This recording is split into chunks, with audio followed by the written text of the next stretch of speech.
let me. Are There's something for you. Oh, we're live. live already. Okay. Yes. Okay.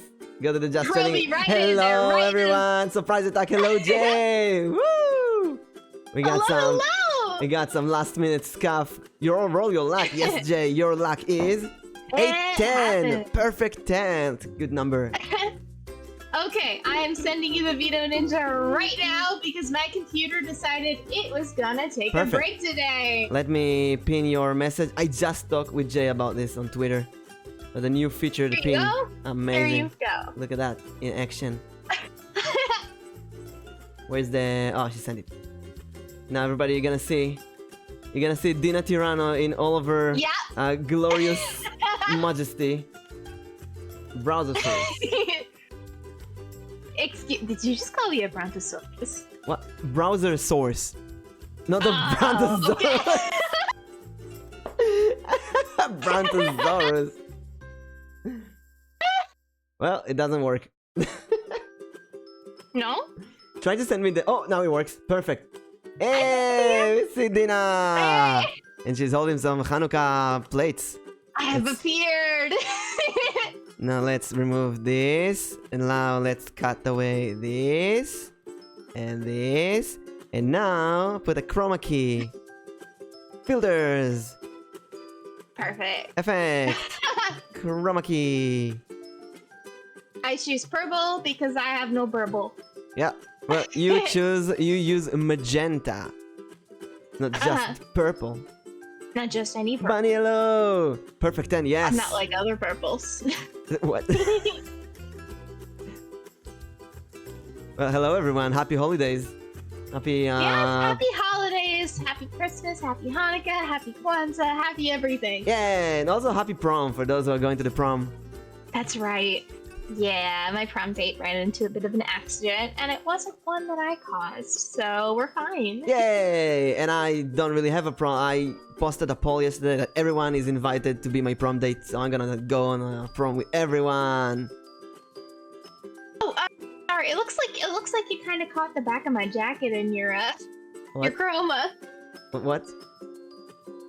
Yeah. What? Oh no, the jacket! You got my fluffle. My fluffle's getting burned by the candles. Let me fix it. Oh yeah, it's burning. That's what you get when you play with fire. Also, Jay, love your voice. I've spent too much time in volcanoes for this. Don't worry, we're gonna fix it. We're gonna fix here. Okay. It is. We're gonna make it better. Make it better. Yeah, I think this is perfect. Okay. Yeah, this is good. This is good. We're good then? Yep. Although I do see your VTuber studio window now for some reason. Did you change something? I didn't. I just changed. I just made a face. I'll just remove it manually like this. Sorry. And like this. And you're perfect. Okay. Look at that. Perfect. Beautiful, like the day you were hatched. No, you're fine, Matt. It's all good. I haven't set up everything for my channel yet, so I just want to make sure it's all in tip-top shape first. Yay. And besides, I want to give Elboim the credit here. Ah, the credit for what? Surprise attack! Nana! Nana, you're pink! Nana! Nana. Oh my gosh! You're pink! Whoa, that's so confusing. I like the pink. She was orange this whole time. Like, wow, it's confusing after you get used to being orange. Hello, Matt. Hello, Dina. Sorry, I'm smidge late. Oh, hello. I wasn't sure if you need to head or mimic. Oh yeah, we didn't really explain properly. I tweeted now. It's okay. I should have mentioned that I went live. Oh, yeah, I'll send you my tweet if you want to retweet that it's on my channel. Oh yeah, I didn't post my channel even. Oof. Twitch.tv/Elboim. Reply. Perfect. Also, Jay, stupid Twitch needs to allow chat to start from right to left. There's like 7 languages in the world that write right to left. We are minority in the language. Let's go straight to the tier list. Yeah, so we decided to get together because not everyone knows every Jewish holidays that are out there, but also we need to tell you which ones are the good ones. Yes. And which ones are the ones that you should avoid. Yeah, I mean, so Jewish holidays can be divided into 3 categories, and this isn't like a serious thing either. This is... They tried to kill us and we survived, so let's eat. Well, yeah, basically every Jewish holiday is divided into burn stuff, drink alcohol, eat food, and pray. Or trees. Yeah. Or trees. There's also trees. Yeah, clamp some trees together, some plants, swing them around, smack them on the floor, stuff like that. Hello, Bunny. Welcome. Not Bunny, Honey. Honey Bird. Hello. And hello, Bunny. Hello. Yeah. This is going to be educational, but it's also going to be funny, because I feel like if I wasn't allowed to be free, I would spontaneously combust, so... Yeah, we're gonna tell many stories about the holidays. So I just did the casual S, A, B, C, and D. That's the Jewish holiday tier list. If you want to, I'll post the link on chat. So is S for Shalom? What? What Shalom? Yeah, does S stand for Shalom? S for, yeah. Shabbat Shalom, why not? Shabbat Shalom. And this is the lowest because, you know, all holidays are good. But you know... All holidays are good. Yeah, but some holidays, I guess it really depends. Some holidays are better than others. Yes. Yeah, definitely. And also we have another, another one for the food, the holiday foods that we may do. Although this is gonna be very controversial, I believe. Because some of these things... Got some hot takes for us? Because some of the things in the list here, I really want to eat right now. But some of the things I wouldn't want to eat even if you pay me. So... Gosh, we're gonna have some contentious stuff going on right here. Yeah. The other thing is, so I'm American and Jewish, and Elboim is Israeli and Jewish, so we have a lot of different traditions going on here. Yeah, we want to talk about the different traditions in the country. Yeah, we're gonna do introduction, but first, Honeybird, your new luck is A16. Oh, that's a really high number for today. So, Dina, you want to start with the introduction and tell us who you are? Wait. Do I get to roll? Yeah. Let's roll your luck. Your luck is... Okay, I'm rolling 11. Oh, you want me to... 11? Yeah, I can roll myself for you if you want to. Just gonna spin around. Wait. Spin a bit. You invited me on your show and I don't even get advantage on this roll? There's the advantage. It's 2 dice. One the real dice and one me. Okay. And you get a 20! Yay! Yay!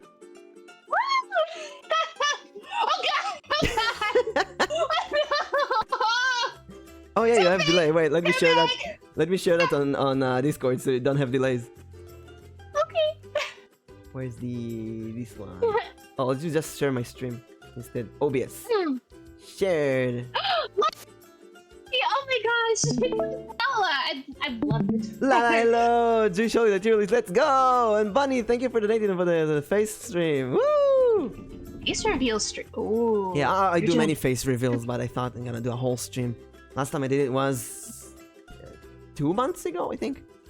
When we reached 1,000 followers on Twitter. Cool. I thought, gonna do a whole day of face reveal. No shame in prioritizing the holidays. Raise Christian, but I'd sacrifice Easter in fraction of a millisecond for Halloween and Christmas. I can see that. I actually got to celebrate Easter for the first time last year. Oh. One of my friends invited me to an egg hunt, and it was super fun, but I was a little too good at it. Oh. I have no idea what they do on Easter, actually. You dye the eggs, then what do you chase the bunny? Oh, matzo balls. It's like finding the Afikoman, but like with a bunch of eggs. Which, you like go in the forest and the bunny is hiding the eggs and you chase the bunny. I think so. So we found a bunch of eggs and they were hidden everywhere, and some of them had money in them, and then some of them had candy and stuff. I'm really glad that we found most of them, and I'm glad that they weren't real eggs. Because imagine if you just had like hundreds of eggs scattered around your house and you like didn't know where they were like months from now. They just all started rotting. I imagine in like Thanksgiving you stuff the turkey with some treasures, and in Easter you hunt for treasures. In Halloween you go and ask the neighbors to give you treasures. Basically you give stuff. You're making it sound like I celebrate every holiday like meaning you totally wait. Like, yeah, you eat. Funny enough, you go. Actually, the most perfect comparison. Yeah, you'll see that many holidays are very similar to holidays to the Christian holidays. Obviously, I guess. Oh, absolutely, yeah. There's an Animaniacs bit about finding Easter eggs on the 4th of July. Oh, I love Animaniacs so much. It's there.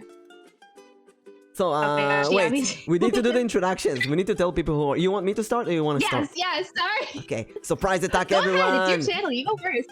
Well, usually the guests go first, but sometimes the guests don't really know how to do introductions, so, you know.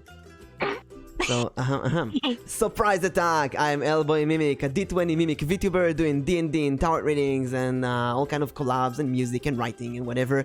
And I'm dressed with these glasses and hat for today because yesterday I played a historian game, Pentiment. We're gonna play together. Well, you know what? I'll leave the glasses on. I'll just... Maybe I can put them, shrink them, leave the... You know what? I'll just drop the stuff. Tipster, I'm here for it. Yeah, we don't need to wear some special stuff. Also, I change colors every stream, so... Cool. Yeah, I like to change the colors. I've got my own collection of dice. And I am... Yeah, exactly. Like, you so many dice with different colors. I have to change every time. And now, we have a special guest here. A dinosaur. Does that mean I get to wear cool stuff? Yeah, I put on my special little Hanukkah robe here, and I also brought you a little gift. I brought you some latkes, which are a food we're going to talk about later. Oh my god, she got me food. That's the best gift ever. Of course. Well, what kind of Jewish person would I be if I didn't bring you food? That's true. But yeah. So I'm Dina, and I'm a dinosaur. And I was a bit lazy, and I slept through the extinction, so now I'm here to talk to you about Jewish holidays. Hey! Also, Dina's Twitch and Twitter are pinned at the top, and I'm gonna shout her out every second, so you can follow her. And Dina is pre-debut, but she's gonna debut very, very soon. Because... cuter? No, you're not pitting two bad bitches against each other. Come on. Oh, everyone is cuter. Everyone is cute. I'm not cute. I'm cool. I'm awesome. I'm sharp. I have 20 edges. Cool.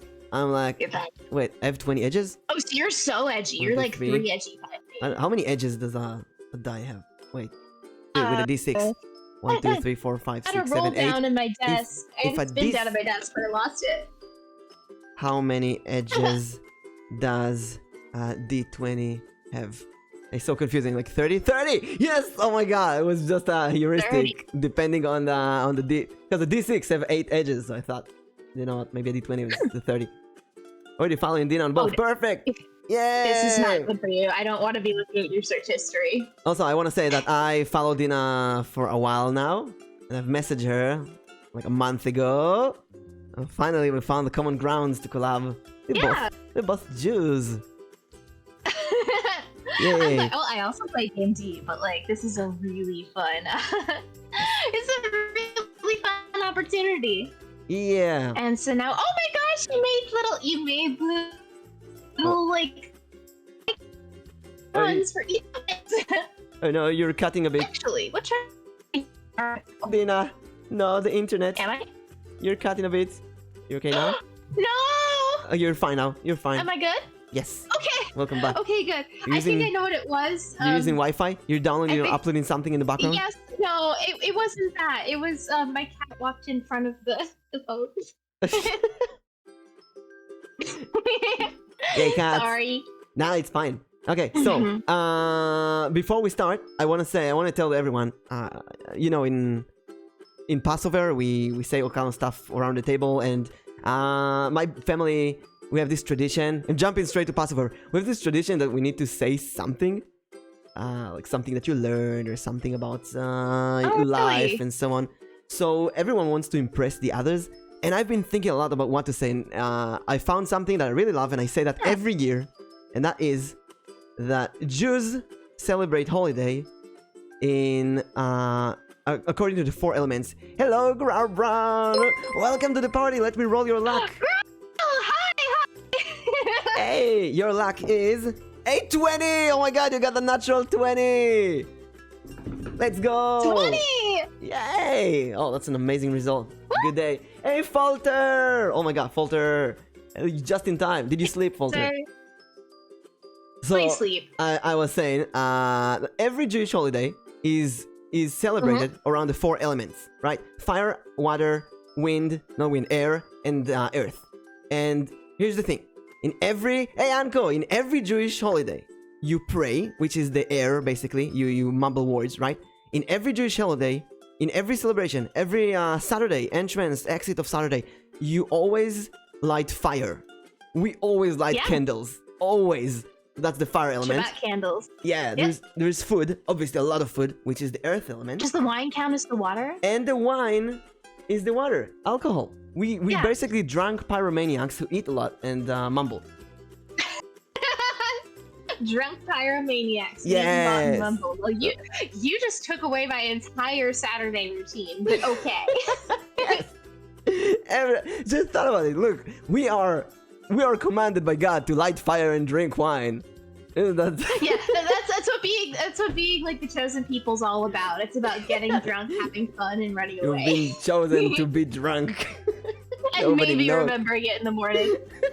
Sounds like me on the weekends. Yes. No promises. So we're gonna. I never thought about that before. 4 elements. Does Dina speak Hebrew? Jay asks. Oh my gosh. I used to go to Hebrew school when I was younger, and I have my own wild stories from that. The company called Brad Pitt, but don't worry about that. So I did do Hebrew school up until my bat mitzvah, and we did learn Hebrew in like the sense of like say prayers and like reading basic stuff, but I can't read it without the vowels, and I only know what like stuff from prayers means, so I don't know modern Hebrew, though I do want to work on it, and I know a little Yiddish too, which I'm hoping to learn more of. Falter, you're too sweet. Oh god. Hey Falter, yeah, she's adorable. There's a reason I want to collab with her. I'm known as the collaborator. I collab with so many adorable people. Well, you're adorable yourself. Oh my god, I've been complimented. But yeah, so I only know a little bit of Hebrew, like in the prayers and stuff, or like, you know, when I had to read my Torah portion, which was a really weird Torah portion for about. Oh. But, can you say something in Hebrew? Can you try to impress like Jay? like just standard like Brachat Adonai, you know. Hey, oh my god, the American accent. I love it. Baruch atah. Baruch atah. Baruch atah Adonai Eloheinu melech haolam. Which one do we want to do? That's the biggest difference, I think. In Israel, we have the most European accent that you can imagine. So instead of Baruch, we say Baruch. I want to hear you say it. Baruch atah. Baruch atah Hashem Elokeinu melech haolam. Baruch.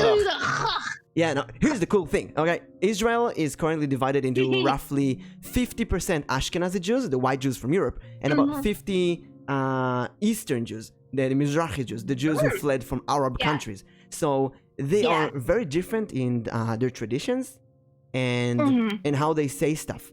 Wait, praise the guest? Wait, I gotta praise redeem. I'll finish the story then praise.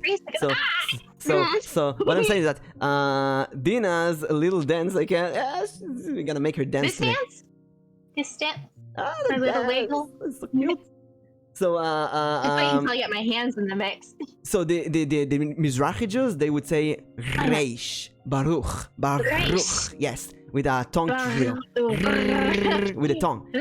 But I was never good at that. I literally spent 10 years learning Spanish. Oh my god, it took me like 2 years to learn to do that.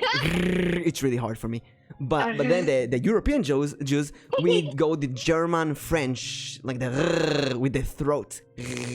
Really? That's one very Because you got big like the French, like, oh, in there. Croissant, baguette, oui, oui. Croissant. Yes. No wait, we gotta praise the guest. Okay, listen. I like dinosaurs. I like dinosaurs in general, but Dina is just adorable. Look at her. She's so cute. Oh my god. So when I saw her first time, I was like, oh my god, she's so adorable. I want to collab with her. She's so cute. But will she notice me? Will she notice me? Oh no, and I send her a message like, I notice you? She didn't notice me. I still find it so funny when people are like, oh my gosh, she noticed me. I'm just a guy. I sit there in my pajamas and eat Takis like anyone else. Like. Well, we don't. You're so tall as a dinosaur. You know, I'm like. You see me large right now, but my real size is like 16 millimeters. I'm so small. I'm like a die size. It's tall. I'm really small. You know what? I'll take it. I'll take it. I'll you're take a it. giant dinosaur next to me. Can't even imagine sure, the size of the egg that you were hatched from. are we doing a Ratatouille thing here?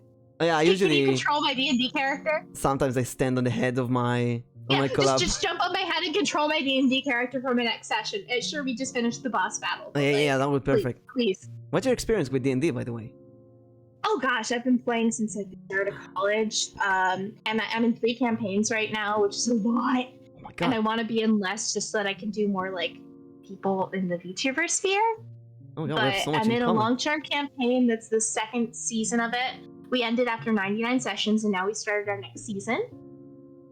And then the other one I'm in has been really fun so far, and God, I play all sorts of characters too. It's funny jumping from one that's like really gruff and aggressive. Oh, What the fuck are you doing? To this other one's like, I don't know what I'm doing right here, right now. It's jumping from character to character.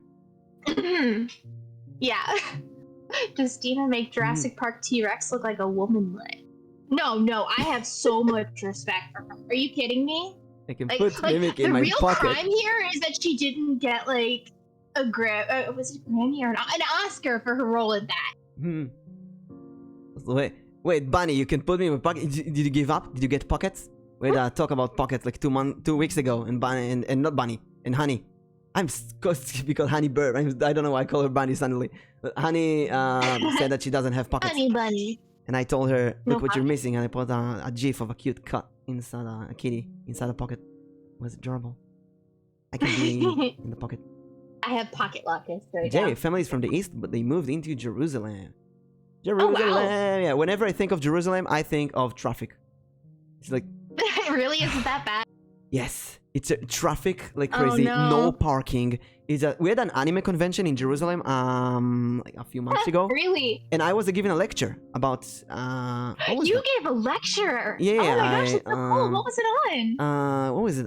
Japanese soft power and related to anime and VTubers. I just started VTubing, and I Cool. went to tell everyone how it is and so on. Mhm. And luckily, I found parking very, very easily. But usually, Jerusalem like no parking, traffic like crazy. Minimum 2 hours from wherever, even if you're like next to the city, it will be 2 hours inside the city. No, it's a nightmare. Oh god, I'm so glad that like if and when I go on Birthright, I won't have to worry about like parking my. Oh yeah, yeah, sorry. that's the best part. If you get a driver, someone else deal with Yeah. that. Okay, so should we start But with yeah, the back to your question. Just a little bit of Hebrew, just a little bit of Yiddish. You know, I got bat mitzvah, still do the holidays, but like, you know, more from a cultural standpoint. But yeah, oh, you're going to Jerusalem in January. That's awesome. You'll have to take some pictures, okay? Oh yeah, take light. Oh, January could be snow. You could see snow. Ooh. Yeah, it's kind of random snow, but usually Jerusalem gets snow. It's really, really high. That sounds pretty. One of the highest places. I don't know. I don't know geography. Hey, Levi, hello. In the Middle East, yeah. Hey, Levy! Hello, yay. Hello, Really hello. crown. So, Oh. should we start with the tier list? Let's do it! Let's do it. And we're gonna start with. Oh, wait. That's a big question. You Which pick. holiday do we start Or with? we can have chat pick. Chat, Does what did anything you look pick? interesting to you, chat? 'Cause I'll tell you what. There are actually 3 holidays that are the first holiday. I Huh? know it sounds really weird, probably really weird to you as well. But there are actually 3 holidays that are the first holiday. Mm-hmm. So according to some portions, Sukkot is the first. Oh, you know what? 2 holidays. Let's go with that Really? because Rosh Hashanah is the first one, right? Yeah, I was gonna say Rosh Hashanah is like the given, but Yeah, yeah. also, you know, Because Rosh Hashanah, Yom Kippur, I think we Sukkot, should and explain, Shmini yeah. Atzeret, these 4 are clumped together. They're basically one week after another. So whenever I think of this, I think of Sukkot because it's the longest one. But yeah, Rosh Yeah. Hashanah. But then, if you go back to biblical times, Passover actually is April. Is actually the first, the beginning month of the year. So there are some people who say that this is the head of the year, and some people who say that misconception that Hanukkah's big. Hanukkah. For like, yeah, actually Hanukkah. Hey, Kitchen, Yeah. welcome to the party. Let me roll your luck. Thank you. It's a But 6. yeah, so I think like one thing that we should actually preface with is how our new year is completely different from everyone else's new year because Yes. we don't use the same calendar as all of you. well, We have a lunar calendar that goes back a lot far. Yeah, the moon. We celebrate the moon. Is 6 a good? Yes. Every number is good. 6 is a number of sassiness and no, every number is good. I just didn't think of what to say on every number, but yeah, 6 is good. Also, if you get more sixes, you're gonna get the devil power. You get 666. 666. Oh wait, just don't believe in the devil. He's not our devil. But yeah, so we actually run by a lunar calendar that is a very different system. So our beginning of the year is at Rosh Hashanah, which is usually it falls around like September. Like September-ish, yeah. September. Which what month is it? So we actually have different names for our months too. Tishrei. Let's see what year it is on the Jewish calendar. It's Tishrei? Okay. It's Tishrei, yeah. The Jewish year should be 5,000. Yeah, 5,783. Jewish year is? Oh, I looked it up too. 5,783. Now, listen. We are so, even in Israel, we are so modern English today that I know what date it is today. Like, I know it's the 4th of December. I have no idea what the day is today in the Jewish calendar. Jewish holiday calendar. It is, well... My dad and my sister it will... won't even highlight on the one I'm looking at. My dad and my sister will kill me because they know exactly. But I have no idea. It's the 10th of Kislev. 10th of Kislev. Okay. Yeah. Yeah, so we celebrate the moon instead of the sun. Well, not celebrate, but we count vampires. the moon. Like what? Vampires? Yeah. Okay. Yeah. Let's go with that. So, the good thing is that the school year starts in September as well. So in my brain, it's the start of the year because it's not only the New Year holiday, but also when school starts. I believe school in America also starts in December, right? Yeah, that's correct. It starts in September. Yeah. In September. So we usually start around September, and like I'd say early September, like Labor Day-ish. Yeah, and then we get out in like late May, June-ish. Although the New Year is celebrated in December, January, so yeah. So we have a different New Year. So it's a little funny when you see people on your social media timeline wishing each other a happy New Year when you all are just sitting around like, wait, what's going on? Did I miss something? Did I fall asleep for a couple months? Yeah, it's kind of weird. No. Also, when I was in America, we were celebrating Passover in America, and everyone would say, Good Yom Tov. Good Yom Tov, Good Yom Tov. Now, Yom Tov literally means good holiday. So when you say Good Yom Tov, it's like saying good day. So weird. Like the Sahara or Gobi Desert. Yeah. Or like chai tea. But what if you want an extra good holiday? I want you to have a good holiday. Yeah, double good. So let's start with Rosh Hashanah. Double good. Rosh Hashanah. Yeah, let's do Rosh Hashanah. Yeah. Dina, tell us about Rosh Hashanah. What do you do in Rosh Hashanah? Okay. So ringing in the new year, it's one of those big. So a lot of people assume that like, oh no, ad break. What happened? I got an ad break. Should I wait till afterwards? Oh yeah, okay. All right, it's every three. Dude. What kind of ad? Is the good ad? It's Africa. It was a goat. Sometimes people doesn't get. Seem right, 'cause I thought you were the goat. I'm a what? Goat? I thought you were the goat. I'm another goat. I'm a die. No, goat. GOAT. Greatest of all time. I'm a dote. Die of the year. Yeah, I guess so. Oh, and now it's Scrooge. Scrooge McDuck. Am I a Scrooge for? Yeah, am I a Scrooge for not wanting to do Christmas, or am I just cooler than you? Yeah. Let's go with that. Yeah. Okay, so Rosh Hashanah. Rosh Hashanah. Rosh Hashanah. So Rosh Hashanah is the start of our new year, and it's super fun because we get together for a holiday and we have lots of food. As always, it's one of those holidays where we eat a ton. Yeah, every holiday is like a load of food and fire and alcohol. Well, some holidays celebrate one of the things more than the other. This is food is more prominent here. So a way to kind of like yeah, exactly. The way to kind of think of it is, you know how a lot of people say that they only go to church on like Easter and Christmas? it's kind of like that where we have our two big holidays. This is one of them. So we celebrate by ringing in a very sweet New Year by dipping apples into honey and eating it, and it's really good. If you haven't had it before, you've got to try it. Some people have asked me before, they're like, am I allowed to do this? Of course you can. It's apples and honey. I'm not stopping you. You can find this stuff in your grocery store. And also the good thing about... Talking about the holiday with honey, which is appropriate since you two are so sweet. Oh, Miss Lala, thank you. we put honey. We put honey on everything in this holiday.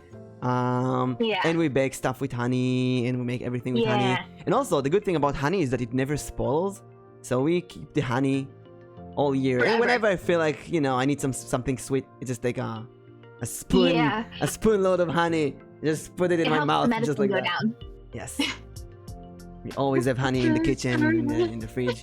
Also, quick tip: if your honey is dried, you just put the honey in the microwave for like 5 seconds, not more than that, and that's perfect. It's gonna melt it. Yeah.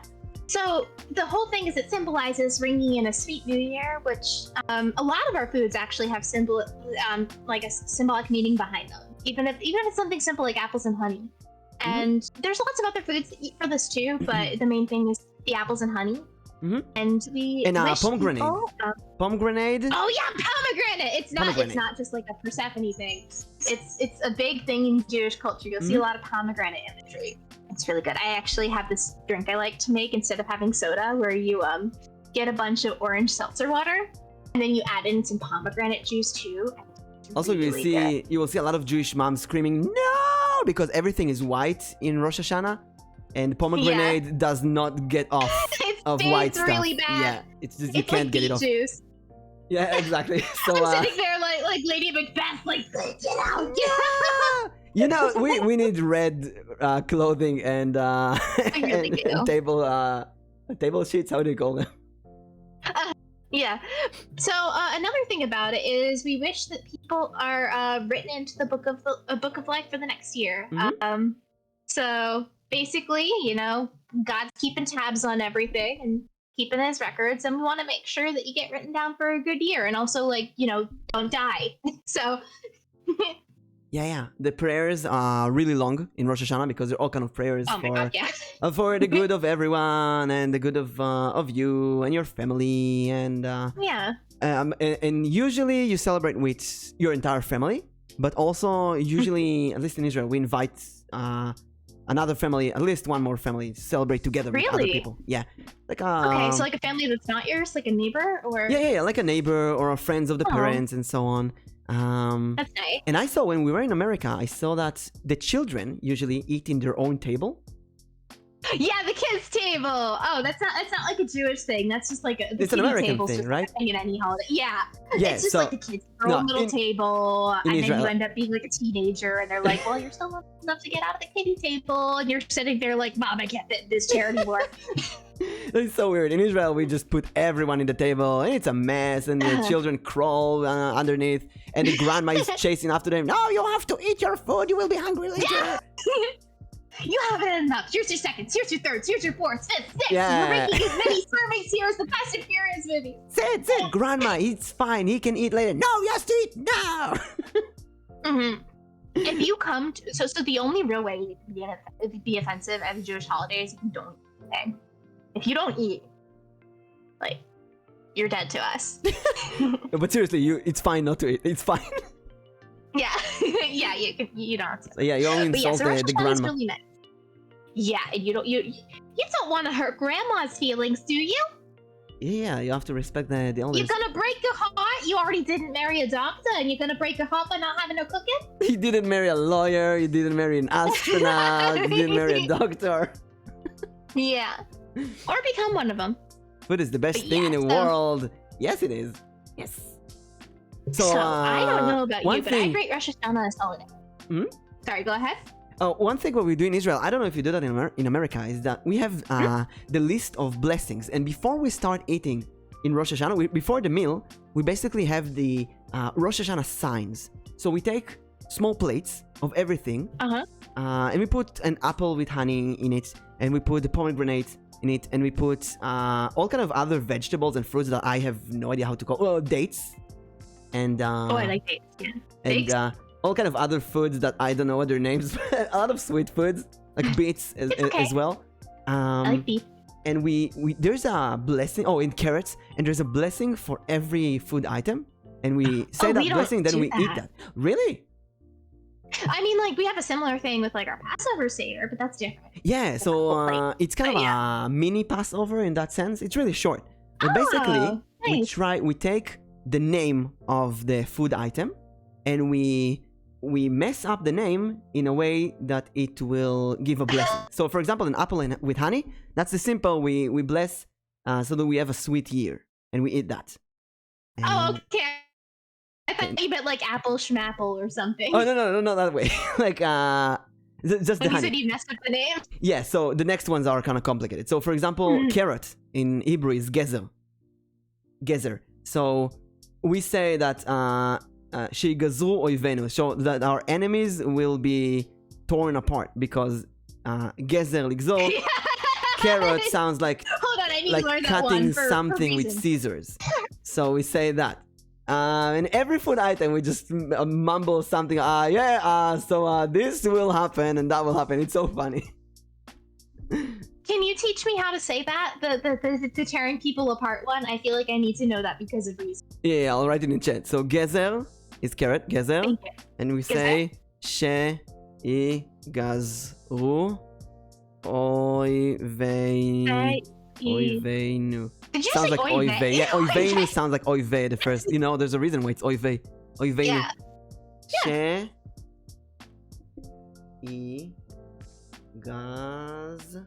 Oivenu. Something like that. Oh, and there's also a fish head. Fish head. There's a tradition. It's kind of disgusting for me, but we basically get a fish head and put it on the table.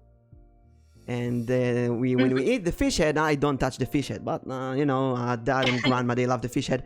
And we say that so we will be a head and not a tail this year. I can't believe you're not doing that in America. That is so weird. No, don't do America. Well, we go to the deli, we go to the Jewish deli, and we order our platters. We go to the deli. If we get like the bagel platter, yeah, there'll be a fish head there, but we don't eat it. The American celebration, we go to the deli and order food. Yeah, you know, you go to the deli. Go to the deli. My grandma would kill me if I go to a deli in Rosh Hashanah. Did you have any special tradition for Rosh Hashanah in America? Oh my gosh, I have more special traditions than the other ones. We usually would just go to my grandparents or we take turns hosting it. We do have kind of like a really big one, if you don't mind me sharing, being a little bit spoilers. Yeah, of course. So we would always, for holidays, we would have shrimp as one of the appetizers, which I know is very not kosher. And I thought that this was just like a tradition that we like part of, like, oh, it's a fancy holiday food. Turns out, I just really liked shrimp, and my family decided that every time we had a holiday, we would get shrimp because I really like shrimp. And I thought it was like a holiday thing, but no, it was just they knew I liked it, so they got it. Oh my god! And why did you discover that shrimp isn't kosher? Because it's a shellfish. No, but I mean, you didn't know that it's not kosher? Well, back when I was like 5, yeah. Oh my god. So to everyone, Jews have rules of what you can and can't eat, and seafood is not kosher. You can't eat seafood, basically. So shrimp is not kosher. It's really odd for a Jewish family to eat shrimp on the holiday, Yeah, well, we're Reform. We don't really keep too strict with the stuff, so we're a little fast and loose with the rules. Yeah. I'm also I used to be, my family is religious, Orthodox. But I'm light Orthodox. But I dropped religion a few years ago, so I don't care anymore. But I do celebrate the holidays with the family because, you know, family is fun. Yeah, exactly. It's more of a cultural. Hang on, I'm taking notes on this. What kind of notes? Amazing. There'll be a test later. So, where do you rank Rosh Hashanah? I would put it at a solid A. A? You know what? Yeah, I'll go with A. I'll go with A as well. Yeah, I'm not saying S tier because there's no like panache, there's no unique. I can think of holidays that I like more. Because the problem with Rosh Hashanah is that it is clumped with it's a clump of 4 holidays that it's just too much. Like it's a lot. I will tell you already. This one, the last one, Simchat Torah, I hate it. I hate it because it's just the overflowing with okay, too much holiday for me. I need a rest. Mostly because of that. We've reached maximum holiday. Lara, thank you for joining with the party. Let me roll your luck. Your luck for today is a 1. You're number 1. The first one. No, every number is good. Every number is good. Remember, it's a luck roll. You're number 1. Yeah, that's good. Also, there's a reroll in the redeem shop. You can just buy a reroll and it'll be fine. Oh, okay. So next up, we have Yom Kippur. Okay, yeah, you're right. It's not a critical. We love Yom you. Kippur. So what's Yom Kippur? You wanna tell the people? Reroll. Well, it's not one of those happy holidays. It's a 16. It's not a happy holiday. Yeah, it's not. It's not. I mean, they can't all be, but you know, our history, most of them kind of can't be. So Yom Kippur is like reflection, kind of thinking back on everything. We don't have like a confessional thing. Like a lot of people don't realize that we don't have like confessional or things like that. There's no like owning up to the things that you did. I didn't think about that. Yeah, we don't have a confessional. I mean, you can go to the rabbi and say the bad stuff you've done, but it's not like his job. But he might just kind of be like, yeah, it's not his job. It's not like there's no box to go into and talk about everything. So Yom Kippur is a bit more like you reflect on the things that have happened in the past, or maybe when you've been the best person to people, and you can let that go for the new year. There's a tradition also where you can kind of like put it on paper and then send it down the street.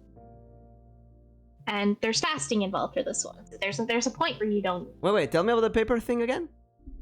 I seem to remember there's this one thing where you like write down something on like a piece of paper and you move it, and you put it down in the stream so that you put it in a stream. I never heard of that. Yeah. Oh. We have something. Wait, we have something similar. Yeah. There's a tashlich. How do you translate that? Throwing away. I'd say.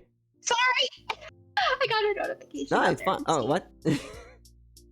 Sorry. So, a part of the Yom Kippur is basically a whole day of prayer. You pray from morning all the way until sunset. You like basically the whole day in the synagogue. And it's you pray so much that it's actually tiring. Also, you fast. It's one of we have a few big fasts during the year. So this is a 25-hour fast. From sundown to sundown. This day is so holy that it basically it cancels any other thing. So if there's a Saturday Shabbat during that, it cancels Shabbat. If there's anything basically, marriage, funeral, anything is postponed after that. It's that holy. It's like now everything stops. The whole world stops, and you pray the whole day, and you fast. And praying the whole day and fasting is very hard. And then at the end of the day, you go to usually a river or a pond or a fountain, and you say a few things of basically I'm sending away my sins. I apologize. Yeah. And you I see the Steam notifications. It's not a regular thing either. Yeah, I'm sorry. I don't know how to get rid of that. Just close Steam. God, Ira, make up your mind, please.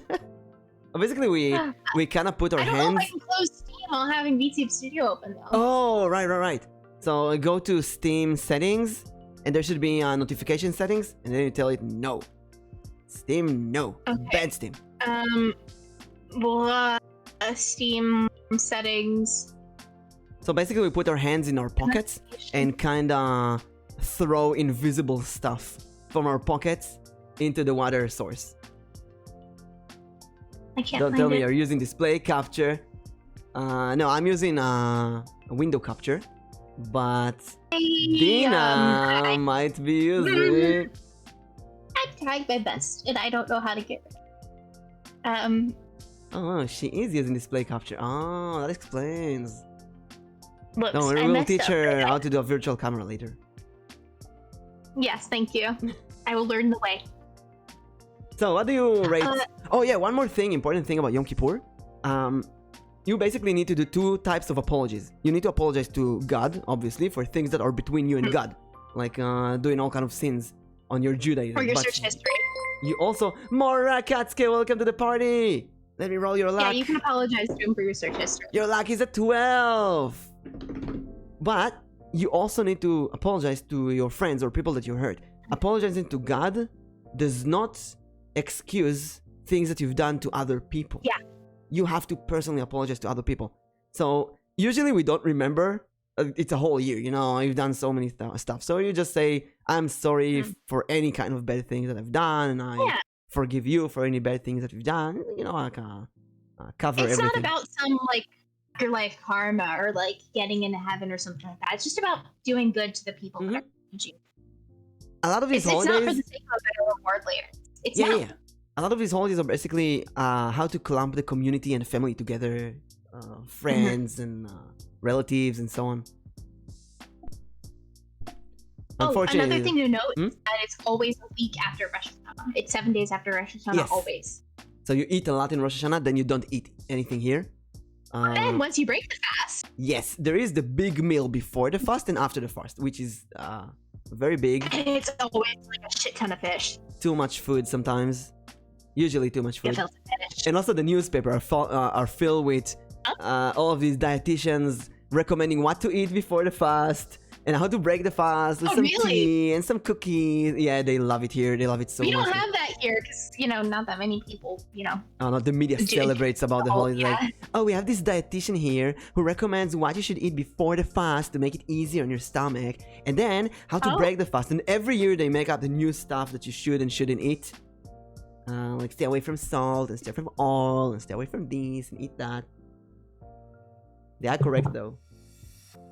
And all the honey that you kept from Rosh Hashanah, eat that at the end of the holiday. Make you feel better. We usually get like bagel platters. We'll have like a ton of fish. We'll have salmon, we'll have whitefish, we'll have lox, we'll have smoked salmon, we'll have gefilte fish. Every single fish you can think of. Yeah, it's a lot of fish. It's a lot of fish. Let's take this up in front. What's your opinion on gefilte fish? Hello, Tyrant. It's another Tyrannosaurus. Oh, hi! Hi, Tier! Yeah, I actually like gefilte fish, so you can cancel him for that. That's my cancelable opinion. Oh my god. You might not like it, but this is what peak performance looks like. I cannot eat that for various reasons. First of all, it looks disgusting. It looks bad. It looks like cat food. I know it looks like cat food. Second, it is cat food. But it's basically I like it. It's grinded fish. It's a fish meatloaf. It's a fish cat. It's a fish ball. They take fish, they grind and make balls out of it. It's a fish pickle. Yo, it's weird. You don't pickle. Yeah. I don't like it. And usually it's made of carp. I don't like carps. I will always. In general. How are you guys doing? I'm hyped. We're doing great. Yeah, it's made of carp usually. Also, it's filled with sugar. I can't eat it. I stopped eating sugar a few years back, and it's too sweet for me. Oh no, Dina is gone. Oh, you're back. Welcome back, Dina. I thought you just said you liked eating honey. What honey? Yeah, I'm here. Oh, welcome back. You had some internet thing. Hello. Hello. Yeah, I'm here.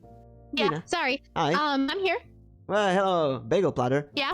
How are you guys doing? We're doing amazing. We did Rosh Hashanah. Now we're doing Yom Kippur. Dina. What do you rank Yom Kippur as?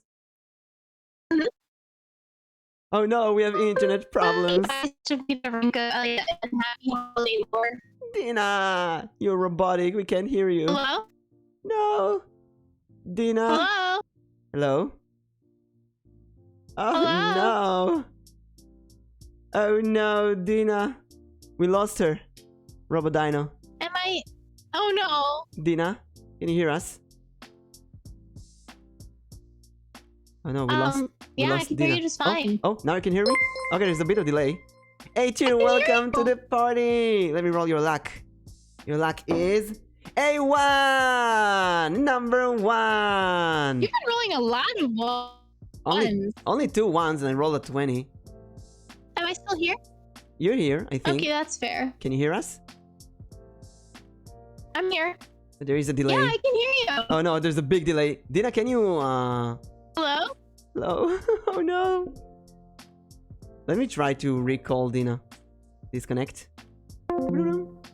Join call. Hello, Dina? We lost Dina, everyone. We lost you. Can you recall? Oh no, we lost Dina. Well, Hello? Hello, Dina? What's going on? Dina, your internet. Your internet. And or Wi-Fi is dying.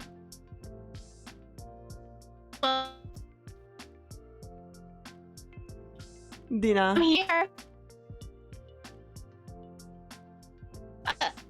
Oh no, we can barely hear you. What?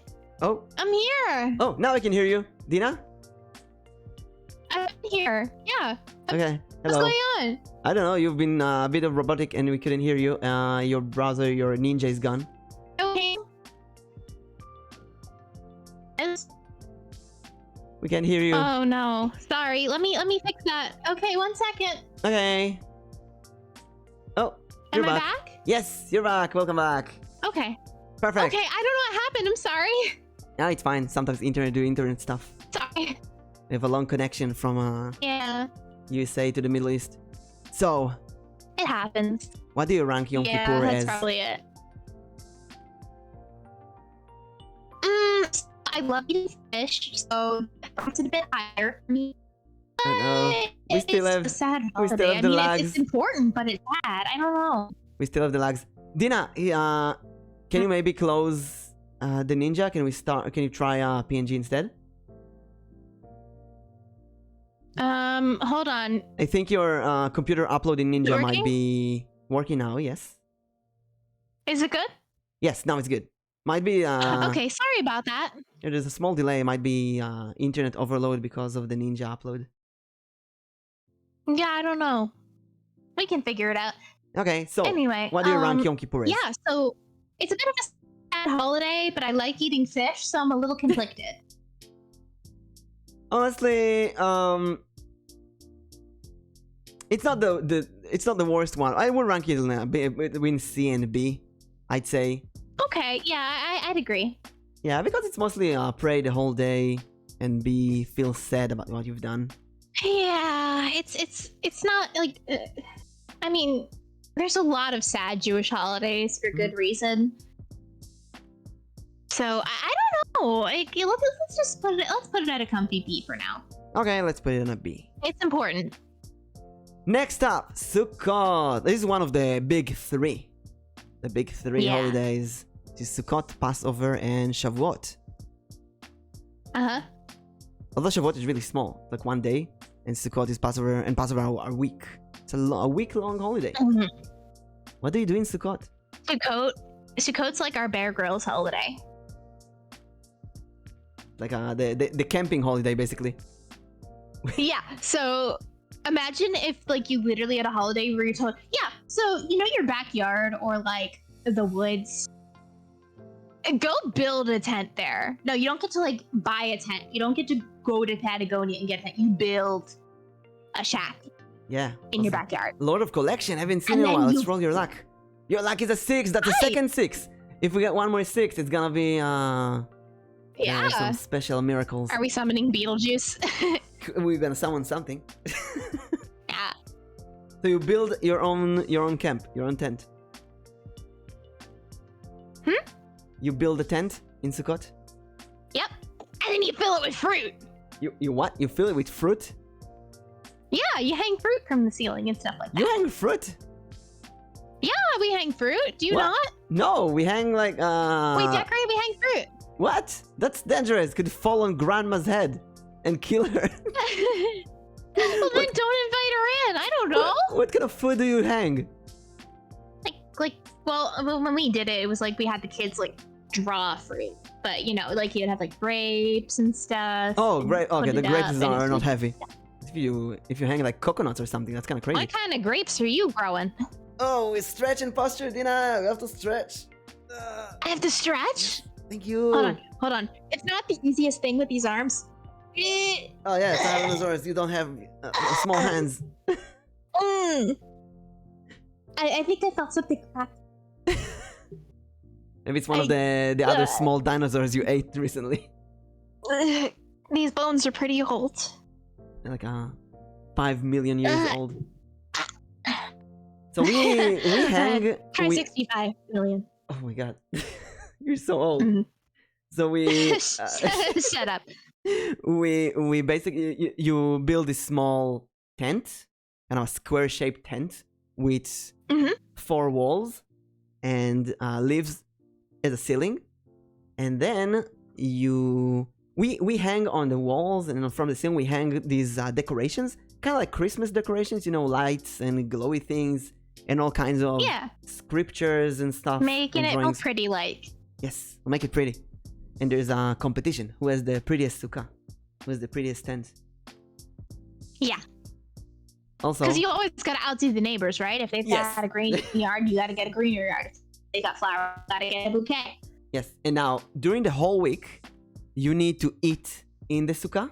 You can't eat at home. You have to eat in the sukkah, and you need to sleep in the sukkah, which is something that we don't do. I don't do that personally because... Yeah, no, you need to, but we're a little too bougie for that. Yeah, I mean... And also it's sleeping outside at our age, I mean, come on. Maybe when we're kids, but... Yeah, what do you mean? I sleep outside all the time. No, I mean, like, I used to, but that was before we had, like, I don't know, guns. I mean, we have homes today. We have air conditioners. We have showers. Who would sleep outside? Come on. Plumbing. And plumbing. This is basically remembering the times that the Jews in the desert had to sleep in tents. So one week during the year, we build these tents outside our houses and sleep in there. And also, there's we gather these 4 fruit. Let me show you that. Arbat aminim, called the 4. How do you call them in English? The 4 fruit? The 4 leaves? I don't know. We usually just grab the etrog and lulav and shake it about like a Polaroid picture. Yeah, so we have a decal tree. What do you call it? The tree? The date tree? This long thing is... It's a date tree. We call it the lulav. Yeah, the lulav, but what's the name of the tree? Oh, I have no idea where it came from. I just assumed. I was just like, okay, I'll roll with it. It's a kind of palm tree. A kind of palm tree. And we close the palm together in a way, and you make a sword out of it. Basically, you can see that. A huge grass sword. Whack people with. Yeah. So we can smite evil. And then we get Arava and Hadass, which I don't know the names. And then we get an etrog, which is basically kind of a weird lemon. It's like a weird. I've never actually eaten one before. You just get one for the holidays. Oh, we usually make jam out of it at the end of the holiday. What does it taste like? Lemon. Oh. So there's the thing that they share common grounds of taste and smell. So the lulav, the sword thingy, it has taste because there's dates that grow on it, but it doesn't have a smell. And the hadass thingy, it has a smell, but no taste. You can't eat it, but has a very strong smell. And the arava, it's a swamp river plant, so no taste and no smell. And the etrog, the lemon thing, has both taste and smell. So you clamp them together in this sword shape. Like... Every morning, you pick it up and you shake it around. And you shake it to all 4 directions of the wind and up and down. Shake it, shake it like a Polaroid picture. And then you go like Star Wars and you swing it around like a Jedi. Oh, I was gonna say it reminds me of have you ever seen like Russian bathhouses where they like whack you with a branch? Yes. Yeah, when they go to Banya and they just like boil you up and then they slap you with a branch. Get slapped. Also, you know, that's like really Russian, I feel like. People make so much money out of this before the holiday. People will find the most superior, big and juicy plants, and they sell that for, you have no idea how much people pay for It's like Christmas trees. Yeah, it's like shopping for a Christmas tree. Yeah. And you use them once a year. Wait, we forgot the most important thing in Rosh Hashanah. What? The shofar. Shit! Oh my Sorry, god. curse? we're terrible Jews. I'm sorry. We forgot. Going back to Rosh Hashanah. I cannot believe we forgot about this. So you take the shofar. Basically, it's a ram horn, and you blow in it. You blow it 200 times during the prayer. You know, like when you've got like your like internet memes and stuff, and you get the yeah. That's like the Jewish version of this. Like this is badass. It's also as someone who I learned trumpet when I was a kid. I don't know why. Oh yeah, so you can actually blow the shofar? Yes, I do that. So my grandma, both of them, they can't really go to the synagogue, so sometimes during the Rosh Hashanah, I do it for them. Just get my shofar and I Okay, can I quiz you real quick? Yeah. Tequila. Trua. Shvarintra.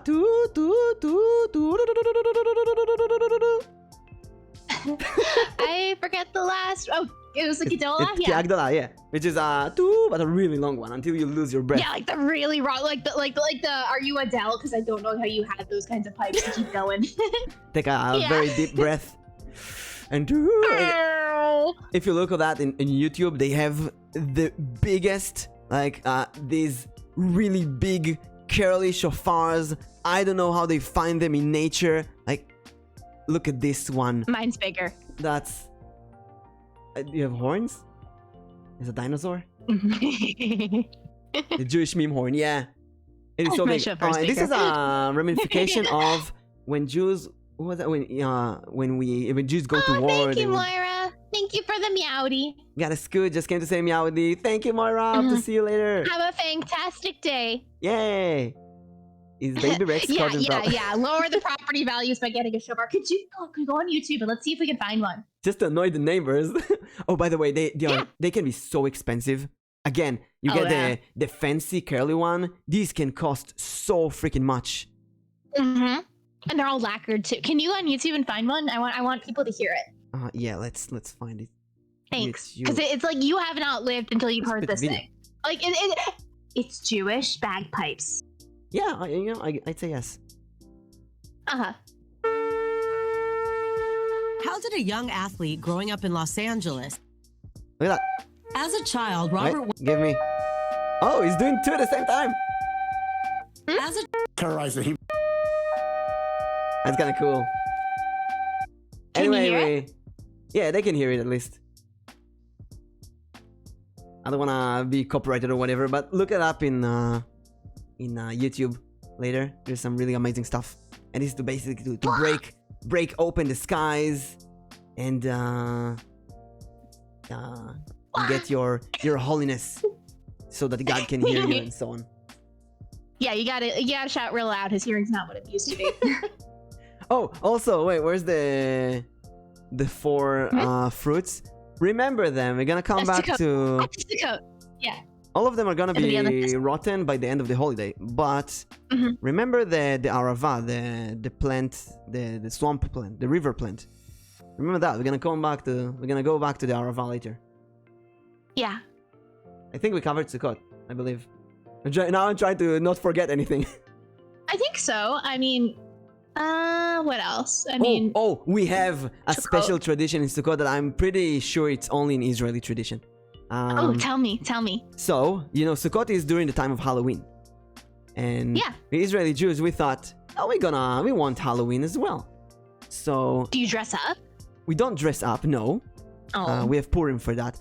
But we do send the children with bag candies from Sukkah to Sukkah. And they go in and disrupt the family meal and go trick or treat. Just barge in like, yes. Trick or treat, bitches. Take this candy. Now, take it. We always ask them Sukkot riddle. They have to answer the riddle. Like something from the Bible about what Moses said on the mountain, whatever. And if they answer correctly, we give them some candies. That's so cute. So yeah, we have our own trick or treat. It's like the 4 questions, but you actually get a reward for it. Yeah. Do you have any Sukkot tradition or a story? Honestly, like I would usually like help out at our local Hebrew school / preschool and help them with kids would color in little fruits and stuff, and they would run around like little maniacs. Other than that, I don't think we have any specific. Oh wait, I have a story. The ones we've already mentioned. Sure. Like a nightmare story that we tell every year. So today the Sukkot is kind of like it's more like a folding tent. It's really easy to build. You have these steel poles and white sheets, and everything is really easy to make. Back in the days, like 30 years ago, we had to actually manually build it from woods and chop down the tree. And it's like, well, I don't know if chop down the tree, but go to the carpenter and buy the wood and actually build it with hammers and nails. Oh, so you actually... Oh my gosh. Yeah, no, my uncle used to do that. I was just carrying the nails or the hammer. But today, the top, the ceiling basically, is kind of like a bamboo that's stranded together. So it's properly. Fair, it's light. Yeah, and it's folded and it's all nice and you can put it in storage easily. But back in the day, you had to get a bunch load of palm trees and scatter them on the ceiling. Oh, you went full palm. Yes, you just get a lot of palm trees and just put them on the ceiling. And my grandma's house had a lot of cats, many cats. So we have this story. Oh no! There's this story. Oh no! Famous story. The cats would usually sit on the ceiling, on the roof of the sukkah. Now you eat a very big meal, holiday meal during the inside. Paratroop down on you? We brought very big Jewish chicken soup. It's a huge pot with a lot of chicken in it, and it smells really good. And all the cats gather around on the roof, and one cat fell through the roof inside the pot. Oh my gosh, you had paratrooping cats. And the cat just screamed and ran away. I have sight on the chicken pot. Yeah, we tell that story every year. Time to eat the cat. That's so cute. Cats aren't kosher. I hope the cat was alright after this. Cats aren't kosher. Yeah. Neither are dinosaurs, so don't you get any ideas. So, how do you rank Sukkot? I put it high up there. High up? Yeah. What about you? It's controversial. I have a love-hate relationship with Sukkot because usually we would go to to my uncle and aunt, which they're not ultra-Orthodox, but they live in an ultra-Orthodox town, and their sukkah was really small, and we are 3 big families. It was very hot, and a lot of flies and mosquitoes. It was just a nightmare. So I kind of learned to hate Sukkot. But then, all of my brothers and sisters started getting married. And now we can't go there because we're too big. So we're celebrating finally at our own home. So now do it your own way. Yeah, I kind of like Sukkot more. So Sukkot mimic style. Yeah, I would rank it at a B though. It has some annoying. I like the plants waving around, but I don't like the eating outside, and I need my air conditioner. Yeah. So how do you rank it? We can put it B or C then if you don't. No, it's not C. It's not C. Well, let's put it at a B. B. Healthy B. And lots of fruits, so I would rank it before that. Yeah, I would rank it above Yom Kippur, I'd say. It's more. Okay, yeah, more I'd happy. agree. Next, I'd say that this is my least favorite in the list, which is Shmini Atzeret or Simchat Torah. Honestly, we really didn't do that much to celebrate it. It's one of those that we shouldn't overlook, but we... Yeah, it's after 3 holidays, you're like, oh, give me a break. You got fatigue there. You're just like, oh god, I have to see the in-laws again. So this holiday is about celebrating the Torah, the Old Testament of the Bible.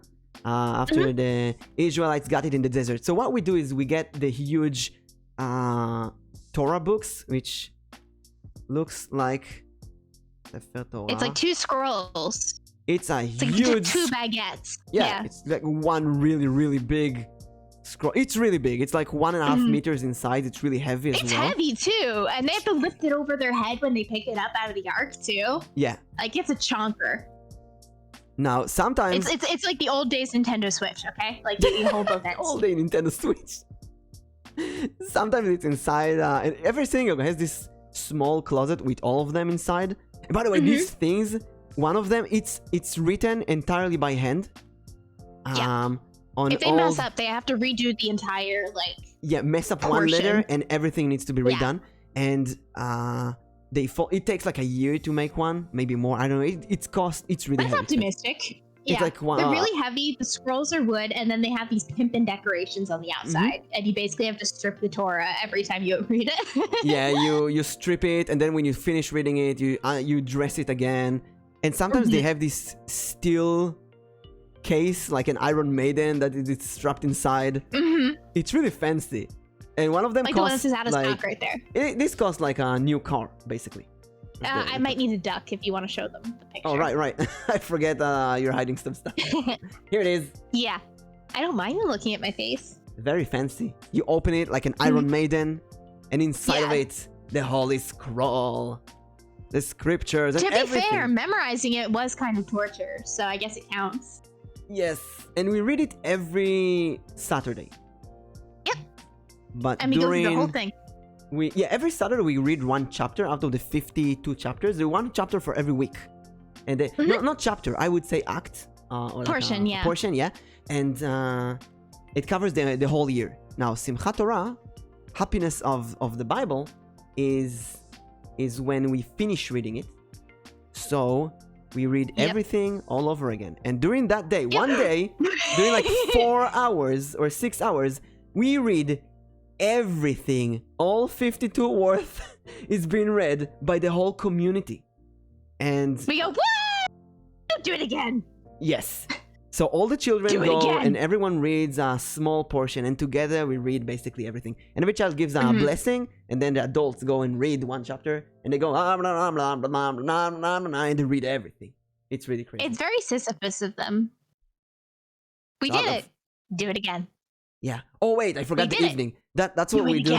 That's what we do in the morning. In the evening before that, that's the bad part. You see, you have to dance. You grab these, and it's like holding a teenager, basically. It's like holding it's heavy. It's like holding a 10-year-old nephew. Yeah, it's holding your cousin who insists that they need to be they want to do the pickup thing. But they're too heavy. They're too heavy to be picked up. No, you pick yourself up. Like, please pick me up. Like, hold them. Like, oh, you're so heavy now.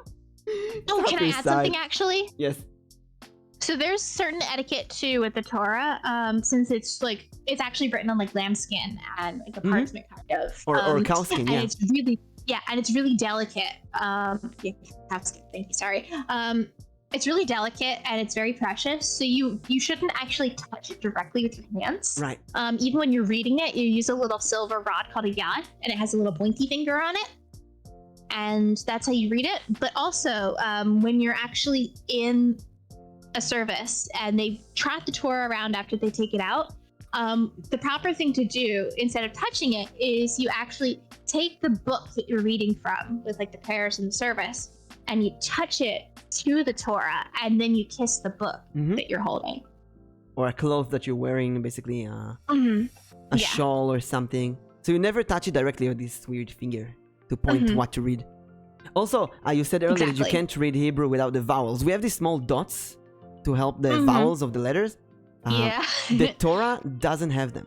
It's completely empty from vowels. I had to memorize it because I was so it doesn't have the vowels, so the vowels go at the bottom. These are all consonants. And you have to read... you know how when we write something, it's all in one line? Yes. There's little dots underneath. And you have to read everything accurately with sounds, and you cannot make mistakes. If you make a mistake, the prayers would go and no, you have to read it again. You have to read it properly. Yeah, it has to there's a certain cadence that you have to do with it too. So there'll be certain ways that you say basically it's music.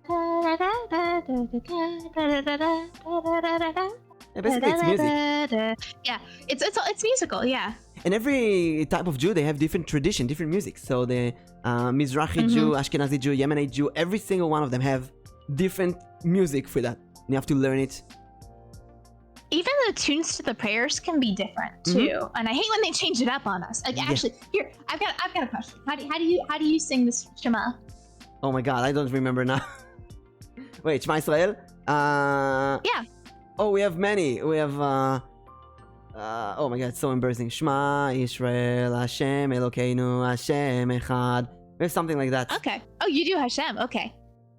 Yeah, I don't know who listens to that, Yeah, we do Shema Yisrael Adonai Elohim. Oh yeah, we have that. Adonai Yeah, we have that as well. Yeah. Baruch Shem Kevod Malchut.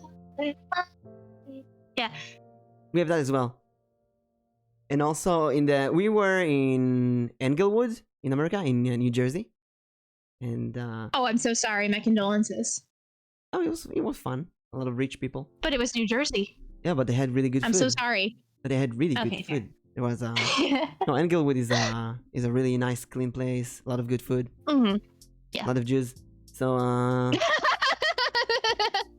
well, in the synagogue they have a lot of tourists from Israel, and they give their own music and songs, you know, share the stuff, bring the traditions over and so on. Yeah.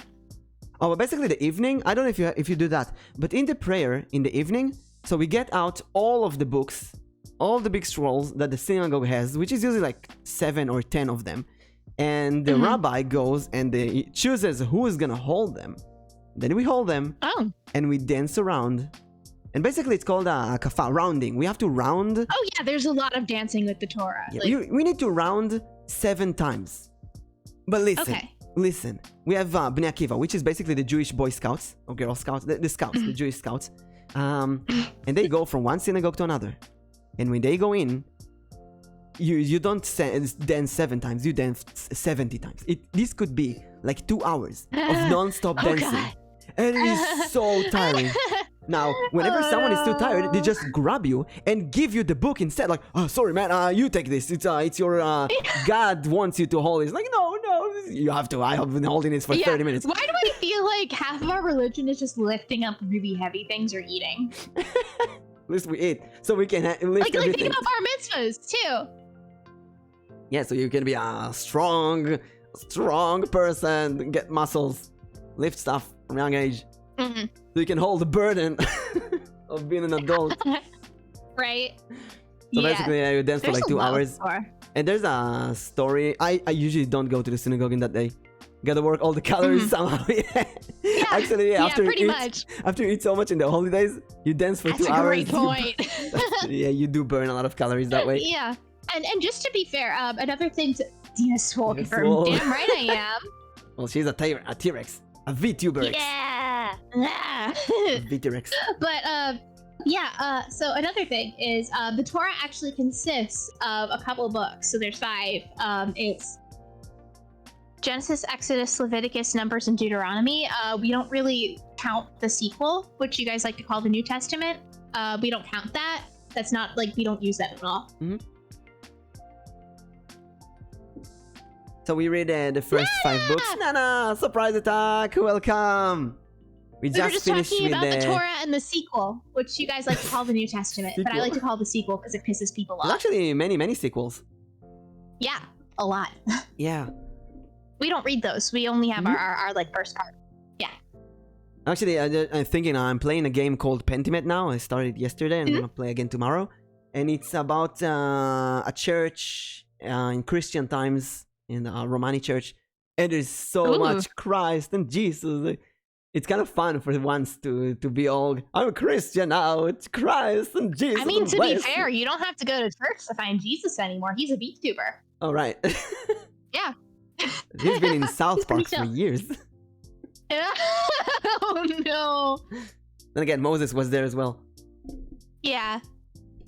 Also, whenever someone says Jesus Christ, I'm trying to say Moses, dear Moses. Don't forget Elijah. Yeah, Aaron Jesus, we'll get to that later. Aaron Moses. So, where do you rank Shmini Atzeret? I still don't like it. I still don't like it. It's a lot of reading. It's doing the homework. I want to put it at D, actually. Like D for Dino? D for don't. For damn, let me rest. Okay. So these 4 holidays are 1 week after another, non-stop. This is a bit too much. Rapid fire. Bam, bam, bam, bam, bam. Too much. And then we take a break of like 2 months. Relaxation. No survivors.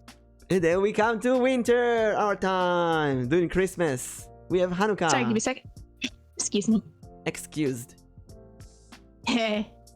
No, never Only excuse. in VTuber can you say, follow Jesus, Satan, and talking D&D dice and a short stack dino, and it makes perfect sense. That's why VTubers are for. That's what we're here for. To make surprises. So, I think everyone knows about Hanukkah. Well, Chet, you tell us about Hanukkah. I think Hanukkah is like the most famous holiday. Oh yeah. What do you think happens with Hanukkah? Yeah, Chet, tell us. What do you think? I'm sure that you played video games where they celebrate Hanukkah. Like, I played Maple Story for years. Maple Story always had a Christmas event and a Hanukkah event. Oh, that's so nice. Yeah. You see, I was a Neopets child, so I missed out. Yeah, candles. Well, that's it. Candles. That's one of the Where do we put the candles? Two big fire holidays where you need to light fire. The Festival of Light and beating the shit out of people. Yeah, Festival of Pyromaniacs. Am I wrong? It's literally a holiday about Gorilla Warfare. Dina is the only Jewish friend I have. I wouldn't know what it's like. But we didn't just see like I don't know. It's totally television, ubiquitous. American television. Yeah. I mean, I know about... It's not Festivus, by the way. Festivals for the rest of us. I know about Christmas from American television, so I'm sure you know about Hanukkah. I got a lot of problems with y'all, and you're gonna hear about them. No, that's just any Jewish holiday, pretty menorah. much. I forgot the name. Yeah, menorah. Hey, the demons, swing the oil, light the candles. Saving the oil to light the candles, yeah. Yeah, although you don't need to save the oil. Molly McGee, yeah. I heard about that show, and they actually have an episode about Bat Mitzvah, too. Which There's makes an me episode really on happy. The Ghost and Molly McGee. Oh, that goes on the deals of Hanukkah. It's a Disney show. Won an award for accuracy. That's really so cool. Nice. But yeah, Nice. so fun fact. So we call it the menorah, but actually a lot of what you see is a Hanukkah and not a menorah. So a menorah has a different number of like little candle holders. A menorah has 7 canes and a Hanukkah has 9.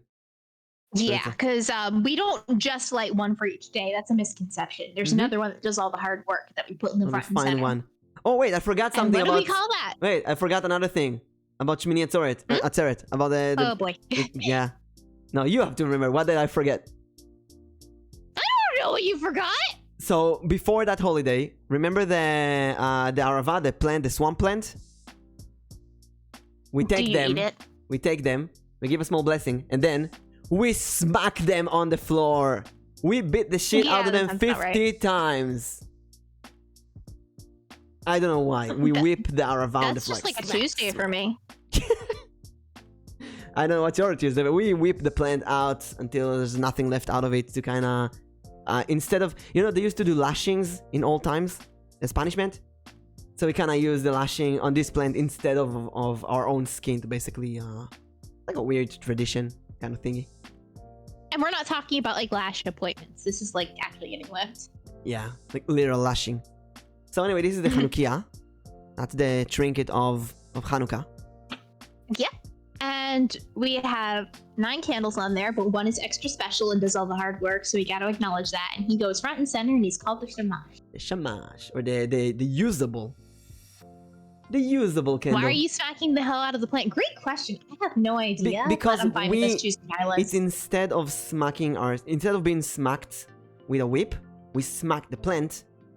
So if we needed to get punished by whipping or by smacking, we don't need to do that anymore. We kinda excused from doing that. It's a really weird tradition when I think about this. Yeah, it's weird. All Jewish traditions are weird. Yeah, so we get this trinket, and they come in all shapes and sizes, and children make them in kindergarten as well. You have to keep the ones that the children make. I'm gonna try to find a really weird one. Yeah, so what you gotta do is there's actually... Hi! Welcome to the stream. Let me roll your luck. Your luck is... Okay. A 6. That's a third 6. You see, we got the power here. Are we summoning the devil? Or are we summoning Satan? We are summoning a pine corn Hanukkah. Look at that. Okay, good. I was gonna say people that like see this, like it's just a bunch of Jewish people trying to summon Satan and get like weird ideas. There's a commandment against self-flagellating. Yeah, that's why we do it. Have you seen the dinosaur Hanukkah? No. I'm gonna look it up. Look it up. There's dinosaur menorah. Dinosaur. Yeah. There's dinosaurs. Dinosaur and Hanukkah? I want to get one. Dinosaur menorahs, yeah. Hey, that is so cute. You can see the candle is on you now. That's so adorable. Oh, that's adorable. The die is loaded. You really gotta move me if you're gonna show your results. Oh yeah, I move it a bit. Yeah. It's in the center now.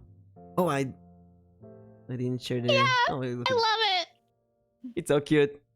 We should definitely do something like every day. Add a candle on my head when I stream in Hanukkah this year. Yeah, I could put them on my horns. Yeah, or I could just set something on fire. So every evening we light one candle, and every evening we add one more candle. So first day we light one candle. Second day 2 candles. Third candle, and so on until we light all 8 of them. And the shamash, the extra candle, is always here to light the others.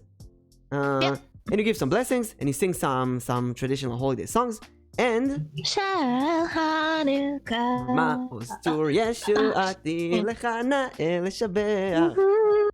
I don't know about America, but we put these outside usually to kind of light the neighborhood, and it's really beautiful when you go outside and you see you see all the lights behind the windows. That's really beautiful.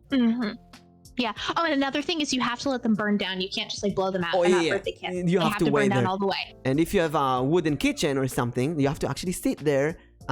We put them in the sink actually, so that nothing like the pets don't get to them. And we put some aluminum foil underneath and around it, just in case, you know, a candle falls or something, and the wax so it doesn't dirty the Minosaurus Rex. Minosaurus Rex. How did dinosaurs say Happy Hanukkah? I never had this. I just had this Sammy Spider franchise. That's wild. But yeah. It's hard to think back because it's over 20 years, but Passover is all my favorite. Passover is my birthday. Oh my god! A lot of emotion. Sorry for only saying this now. Welcome everyone. Oh, not Nana. Yeah, you can say whatever. You put them in the front window. Yeah, you put them in the front window or somewhere outside so that everyone can see. Also, to remind the other people in the community how many candles you light today. That it is the tradition. That's a whole week. That's 8 days basically. And there's a lot of history behind Hanukkah. It's not like a Christmas analog. A lot of that was just from commercialization and like a lot of kids feeling left out for not getting presents. That's like not the root of the holiday at all. It's actually it's celebrating guerrilla warfare. Also it should be mentioned that this is not a biblical holiday. This is way after the Bible times. Yeah, this isn't like Torah stuff. This is so one of our temples got taken, and so we took it back by guerrilla warfare and fighting. And a bunch of these folks called the Maccabees came, and they wrecked their ship. And when they got back to the temple, they tried to light the lights, but there wasn't much oil left. So they lit it, and they're like, we have oil for 1 night. Okay, fine, sure. And then it lasted for 8, and that's why we light the candles the way we do now. Also, we have the coolest songs. All of them revolve around fire and lighting fire. Driving away the darkness. You can see that I like fire because of my torch. The most it's awesome. And then it's also pretty hard, maybe. Yeah, right? Yeah, like literally it's supposed to be survived and beat the shit out of them. Oh, you know what? Lag Bomber also is an after... Oh, Lag Bomber is also a really badass. You know what? Purim also. You know what? All of them from here on out. Purim's amazing. I love From here Purim. on out, all of them have really crazy badass. Yeah, these are the top tier ones. Also, this might be where you've heard of the name of the a cappella group, the Maccabees. That's where they got their name from. Oh yeah, the Maccabees are amazing. They go with the old songs and they do amazing beats on them. I've got the Dynamite parody for the spin the dreidel one. Saying ayo, spin the dreidel. I'm The gonna Maccabees. celebrate for all 8 nights. Saying ayo, baby, let's go. And I'm sorry if you get copyrighted. Nah, I won't get copyrighted when you sing it, obviously, but I can't. I won't put it on stream. But look for that. There was one curse that had the seal intact. And the Greeks had solely the other curses. Oh yeah. Basically, the Greek, they sold all the other oil, all the other like stuff in the place. They ransacked it. They ransacked the temple. And one was left, and it survived for 8 days. A miracle. Significance of the length of the time is how long it took to press and process the olive oil. It's like a cultural Viagra. Yeah. Also, because olive oil is so precious, we use olive oil for everything. It's also very expensive. And olive trees are everywhere in Israel. When we built our house, my mom immediately planted olive trees in the garden. And olive trees are sacred in Israel. Nice. According to law... Well, yeah. Sometimes we eat the olives. Although they, if there's a storm, they fall all over the grass and mess everything up. It's a mess to clean. Oh. But there is a law. Thank you, Donna. Of course. This is such a lovely club. Thank you. Sorry. Wait. I appreciate it a lot. I do. I mean, it's a lot. I don't want to hear this. So proud about it. We don't really get to talk about. So, else, and by the way, thank you, Dina, for collabing with lovely, amazing Mimic. Nana, what is this flattery? Oh. I appreciate it. Oh, yeah. So there's a law in Israel against chopping olive trees and trees in general. Oh. So you cannot chop trees at all in Israel. Unless... So every time they plant a bunch for Tuber Fox, you do that thing where they'd be like, oh yeah, you spent like this money to donate and we planted this many trees in Israel. They're all still there? Yes. Unless there's a very, very, very good reason.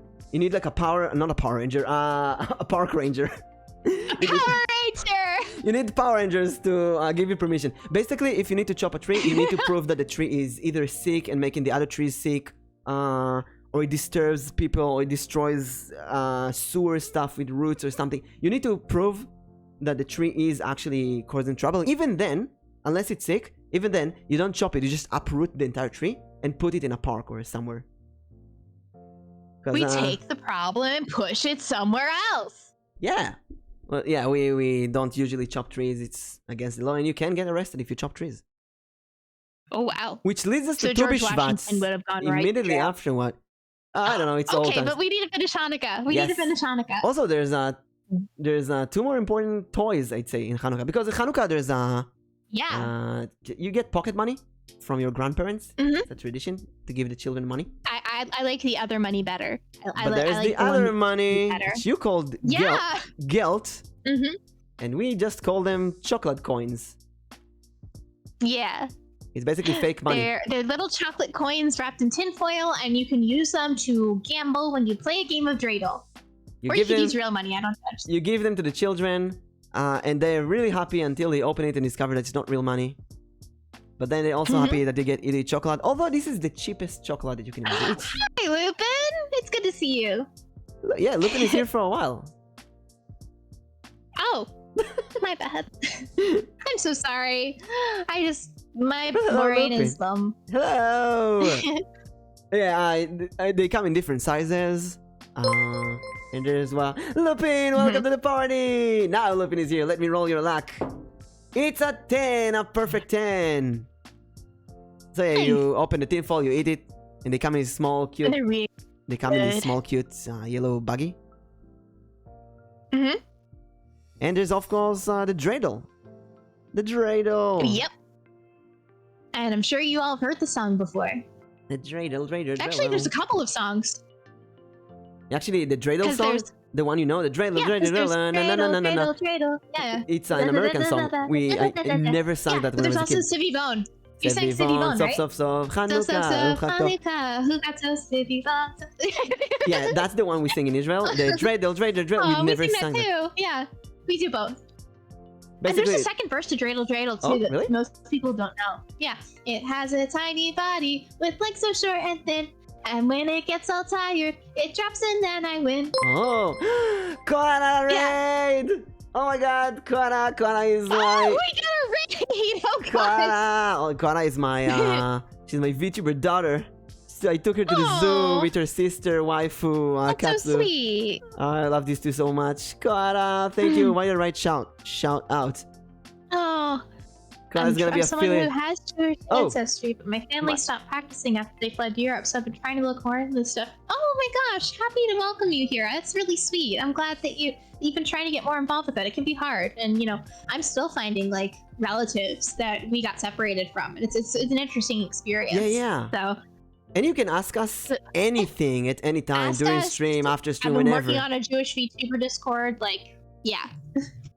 Faster new mimic. Yeah, Nana, here, you're amazing. Hello, Kara. What have you been doing? How's the stream? And hello, Raiders. Surprise attack. I'm Elboim Mimic, a D20 Mimic VTuber. doing D&D and tarot reading and games and collabs. And I'm joined by the wonderful dinosaur VTuber. Introduce yourself. Yes, hi, I'm Dina. Yes, it's me. It's me. And we're just hanging out and we're talking about our favorite holidays and ranking them. Yay! Jewish holidays. Yeah. And we're in Hanukkah. Hey, we're on PNG Hanukkah. Soup! Welcome to the party! Oh my god. Hi! PNG Soup, that's such a cool name. Welcome, let me roll your luck. It's a 14. Oh wait, I didn't roll the luck for the raid.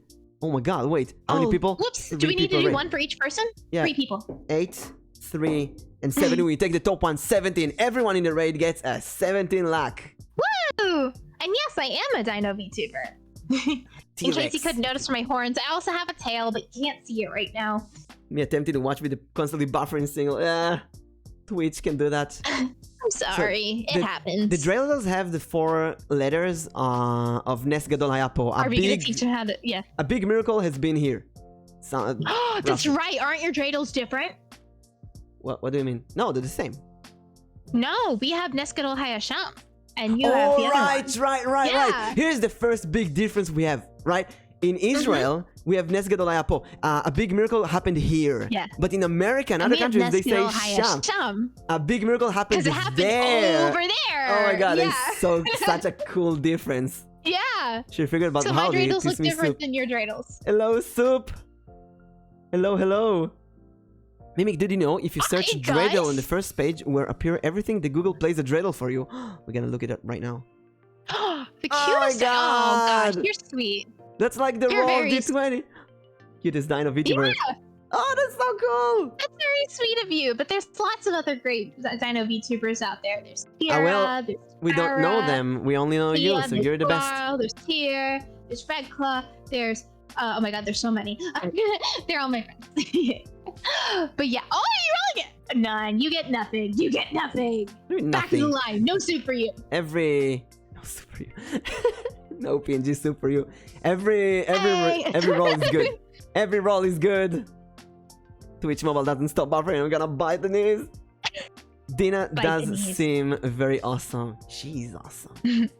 Oh, but you flatter me. But I'm a Dina, I noticed something on the thumbnail that you made. There's a wanted poster in class. What?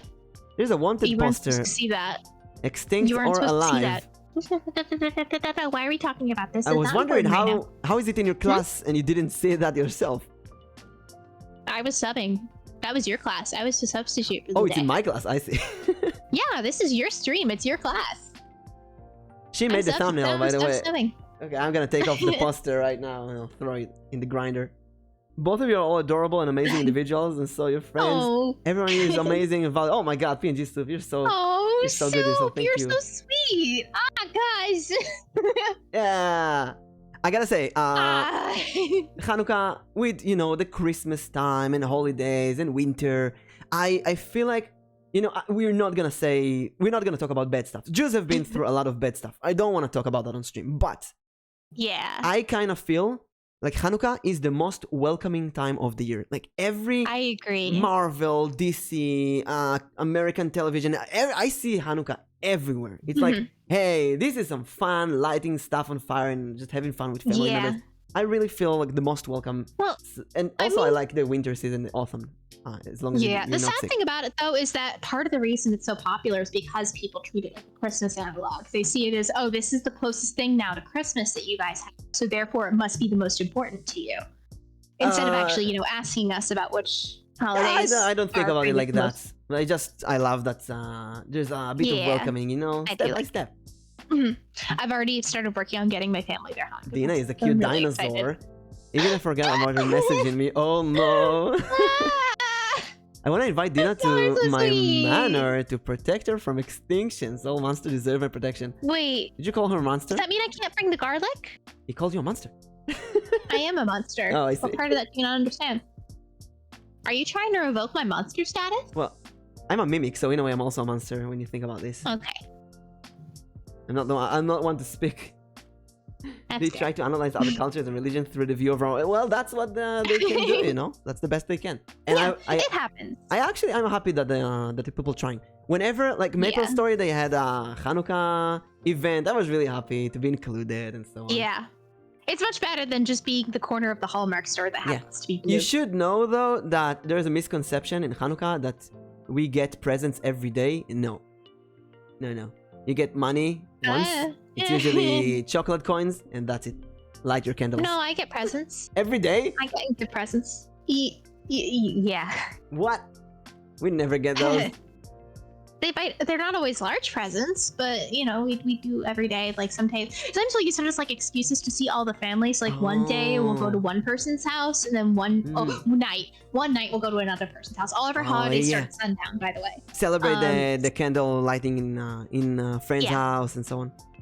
Mm-hmm. Like we go to cousins, we go to grandparents, we go to Monster Gang. Now since my internet is working perfectly, I can see both cuties. Yay! Yay! Thank you, welcome. I'm glad. Oh, it's Nana. I'm not used to you being pink colored. I'm used to the orange. So confused. So, where do you rank Hanukkah? Do I dare put it S tier? I want S tier. Are we breaking the S tier? Yes. Our first S. And it's not even a Bible holiday. No. Oh, one good thing about Hanukkah is that be good juice. Naturally, because of the time, it's a holiday with good weather.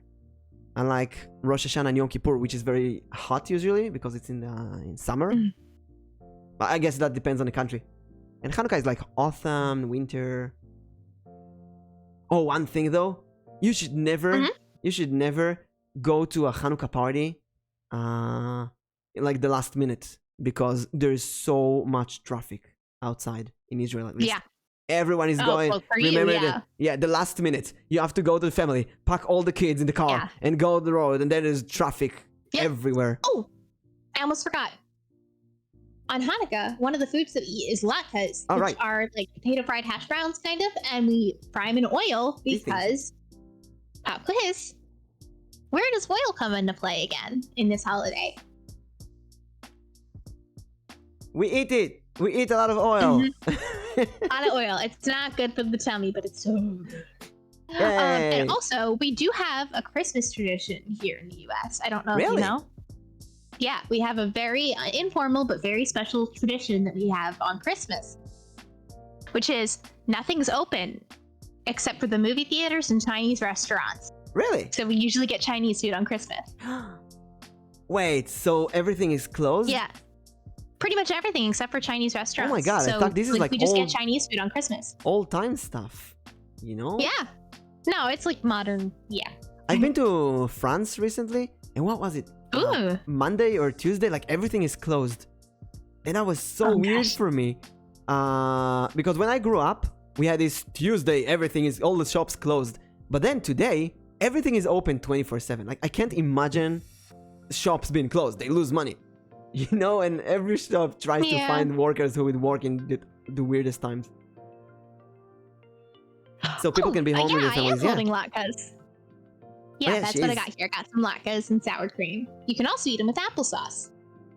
You can also eat them with chocolate, Nutella. I wouldn't, but you can. Also, you know what? Let's talk about. I haven't tried. Let's talk about the donuts, sufganiot. Yes. Although she likes latkes, that is the real Hanukkah food. Okay, that's the real deal. It's basically German donuts. We inject them with a lot of honey. Not honey, sorry. Jam, strawberry jam. Like strawberry or like cherry? Yeah, strawberry jam usually. And then we powder them with a lot of sugar. And this is the classic one. Oh, we fry them, deep fry in oil, so it's really tasty, and there's like 500 calories in one of these. But it's really good. It's only good fresh though. You wait one day and it's disgusting. Thing is, and like 1 month before, they already start selling them everywhere. And today, you know, Israel is a culinary place with a lot of fusion food. So the modern donuts, sufgania, they used to look like this. Today, it looks like a boob. Today, they are boobs, boob food. Today, they look as crazy as you can. They cover them with chocolate. They sprinkle candies inside. Like everything that you can sprinkle on them. I swear, like a few years ago, they had avocado inside one of them. What? They put the weirdest thing because every restaurant wants to be a new, you know, just have the craziest ones. So here's a crazy plate. And here's one. Ooh. There's one with Oreo on top of it. Yeah. And inside as well. And there's one, another with Oreo and sprinkle candies. And there's one with fruits, like kiwi and strawberries. And all of them are good, don't get me wrong. All of them are really tasty. They're just different. Really expensive. Really, really expensive. Yeah, V&G soup. Avocado in my donut? Yeah, it's more likely than you think. Kind of weird. That sounds wrong. That sounds wrong, but don't worry about it. I never tasted the avocado one, but they really try to make new things. And they sell them in the malls a month before, all over the place. And you smell, this smells so good. Basically, extra fried bun. It's really, really, really good. Yeah. Nobody ever said Jewish food was healthy. We said it was good. A lot of oil. A lot of deep fry. Yeah. It's like, basically, you get a complimentary, like, Pepto-Bismol or Tums with your meal. The whole eating deep fried potato pastry thing with applesauce. We have that in Germany as well. Yeah, a lot of the Jewish food is in is basically based on European countries, I'd say. Yeah, the like famous German, one. Russian, etc. It's almost like well, Jews were in a lot of European countries before World War II, and in a lot of Arab countries. And Arab countries have different food, but the European one is Spain, more famous. And then and then with Poland, and yeah, I love Polish food. I love pierogies. Oh my god, I there's this place where I get like really good pierogies at home. To them, I love Polish food and Polish sausages. There's a lot of population of Polish Jews here. They have like paksy, which are very similar to everywhere. I'm gonna Google that. Paksy. Yeah. Oh yeah, that's the donuts. Yeah, exactly, same thing. Yeah. Oh, they look so good. Well, I can't look at that. No, too much. But yeah, a lot of our traditions end up being very Eastern European, especially for people like me who are Ashkenazi. So. Same here.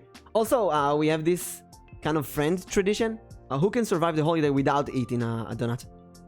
Because look, you have fun for like a few minutes, then you're sorry for the calories you ate for like the whole year. So.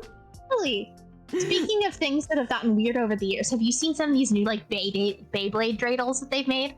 What? That's I gotta see. Yeah, they have like electric dreidels. I have one that has dinosaurs on it. Dreidel? Yeah, but like really weird like electronic dreidels, and they'll even play the songs too. It's kind of similar to what Berlin Ball. Yeah. It's very similar to that. Yes, exactly. And if you're really skilled, you can actually spin the dreidel upside down on its top. Oh, I wanted to tell. I thought, oh my god, I told myself when we do this collab, I'm gonna tell her my grandpa's story. So when I was a kid, please tell me. When I was a kid, my grandpa, he passed away very early. But one of the last thing I remember from him is that he taught me how to spin a dreidel upside down. And that is, I can still do that. That is the coolest thing ever. Upside. Right? And then everyone looks at you like you're the coolest person in the room when you can get it to go upside down. Yeah, basically like that. Well, I'm gonna put it here so you can see. So you take it upside down and you spin and you throw it at the same time. Like you snap your finger. And then if you do it correctly, it's gonna spin on the top, on the tip. It looks really cool. Yeah. It's very fancy. Also, I tried spinning a Beyblade upside down. Doesn't work, unfortunately. Huh. Yeah, I guess that makes sense. But yeah, you can gamble with the dreidels. It can get pretty intense. Like, you can get really into it. It's fun. You can even do, like, battle dreidels and see which one falls first. Battle dreidels. Yeah, battle dreidels. We should do that official tradition. That's the new anime that's coming out. Well, that would be really cool if they make it a battle dreidel. Oh yeah, you're right. I laugh every time I remember that in Beyblade Canon Moses split the Red Sea with the Beyblade and there is 0% it wasn't a dreidel. What? Every time I remember that in Beyblade Canon. Happened. Look it up. Look it up. Oh my god, what? There's like a video. Beyblade My friends were telling me about this the other day. Moses parted the Red Sea with a Beyblade? What? Yeah. It's facts. Look 40 seconds, we're gonna watch that. Huh? I think you're getting ahead of yourself. Yeah, your first plan should be getting by us. Though you call yourselves bladers, you don't know the real truth about Beyblading. There is a tremendous power hidden within bays. Since ancient times, the existence of bays can be found in moments throughout history. The power of Beyblades have been used to change the course of rivers and oceans. Oh my god. They have been used to defeat many armies and create huge empires. Is that Eridan from Homestuck? Oh my god. I cannot believe this. I cannot. This is genius. No wonder I loved Beyblade when I was a kid. Look at that. I don't remember Prince of Egypt going like this, but okay. What the hell? They took that from a Bible? This doesn't look like anime. Who drew that? Go, my people. I got you the fastest splash mountain. Cannot believe this is so cool. Look at that. Use the Beyblade to oh my god, that is so stupidly cool. Anime gets wild when like Judeo-Christian stuff is involved. Yeah, I guess so. I mean, the voice actor for the voice actor who played Yukimoto liked one of my posts the other day. So that was pretty cool. Oh yeah, right. Oh, every time they do Hebrew stuff in anime, I cringe so much. Or they have the summoning circles and it's just got random letters in there. Oh, thank you, Harley, for bringing this up. I love that. I would. Oh my god, I would remember that forever. Yeah. I can never figure out the Beyblade. They pull the string and it's yeah, you just pull the string and sometimes it just falls. Sometimes you spin it. Sometimes you rip your finger. Want to see the alternate universe where Judaism came to Japan instead of Christianity? Gets me every time. Really does look like Eridan though. If Judaism came to Japan instead of Christianity, would we having KFC for Hanukkah then? Jesus was canonically the first JoJo. Yeah, that's correct. That is real. Yeah, Jesus is the first JoJo. Oh my god. I want to ask, why is Jesus not riding a Beyblade when he walks on sea? Because he can walk on water. But so obviously he can already swim on land. I mean, maybe he didn't walk on water. I stole that joke. He walked on a Beyblade. He just spun on Beyblade. Jesus Beybladed so we could let it rip. Dan Green is the best. We in Portugal have Christmas, eat a lot of sohos, dreams. Hold on. Fried sweet. We have in the name of the Father, the Son, and the Holy Spinner. Amen. The Holy Spinner. Oh yes. When my mom makes the donuts, Hanukkah donuts, they come out like this, basically. Stop! I'm so hungry. You know it's gonna involve a lot of food. I'm also really hungry right now. I know. We haven't even done the food tier list, but I am so hungry. Use this stand. Jesus. Wait, I had a funny question about. I don't remember. Never mind. But the Beyblade ripping the sea in half. Drink water. That was amazing. Yeshua ben Yosef. Yeshua ben Yosef the first. We're bringing out Hebrew names here. Oh, what if Adam was there? Oh, right. Okay, so Date Alive, Hebrew. Date Alive is. I like Date Alive. It's a really fun anime. But every girl in Date Alive, their weapons have Hebrew names, and that is the most cringe thing ever. Oh, I'm not familiar with it. It's a harem anime about this guy who needs to kiss the girls to help them and so on. But this girl, for example, you want to kiss that girl. This one, all of her skills involve an Hebrew letter. So Aleph, Bet, Zayin, and that is so cringe when it's just like a Jewish sorority at that point. I love it. I love it so much. Me and my friend, we saw that and she draws her guns like Zayin. And it's so weird. How is that intense though? All I can think of is the Jewish alphabet song. Just like Aleph, Bet, Aleph, Bet, Gilda, hey, Gilda, hey. I guess when you speak your own language, it's gonna... You expect the character to speak in Japanese and suddenly they speak Hebrew. It's like... If you heard anime characters trying to speak English and they have the most broken English ever, it's kind of like that. Litty! Oh my god, Litty, thank you for the bits! Hello, Litty! Oh my gosh! Litty's so love adorable. Your stuff. She's you know her as well? Just like so relatable. Oh my god, yeah, of course. God, Litty's I've so known Lee cool. for a while, yeah. That's been in Yeah, packs. I've actually shared some of those memes with my D&D parties. Oh yeah, her memes are the best. Of course I do. Yeah. Hi. Oh, damn, you're out, gosh. Yeah. Stop making me blush. Also, Litty, Hold on. Yeah, since you donate at 100 bits, you don't need a roll. You get 100 luck for the rest of the day immediately. Oh my gosh. Yes, my channel is a bit pay to win. You pay bits. Hold on. Can you do me a favor? I think Dampier Matt is trying to roll to seduce. What? And who's trying to roll a seduce? Yeah, Dampier Matt. It seems like he's got a little crush. You want me to roll a die right now for you to? For him, but is it an advantage, disadvantage? What's your modifier? What's your charisma? I want to kiss the girl right now. Her name is dinahtyranno. Well, I'd say that you need to roll against the seduction. I need to roll against. Yeah, what's your will save? My will save? I mean, you're a Tyrannosaurus Rex. I don't want to be... don't want to insult, but... brain, I think, is relatively small in dinosaurs, right? Brain small, usually for spelling stuffs. So what's your... Charisma to 7? Okay. Wait, can you officiate this?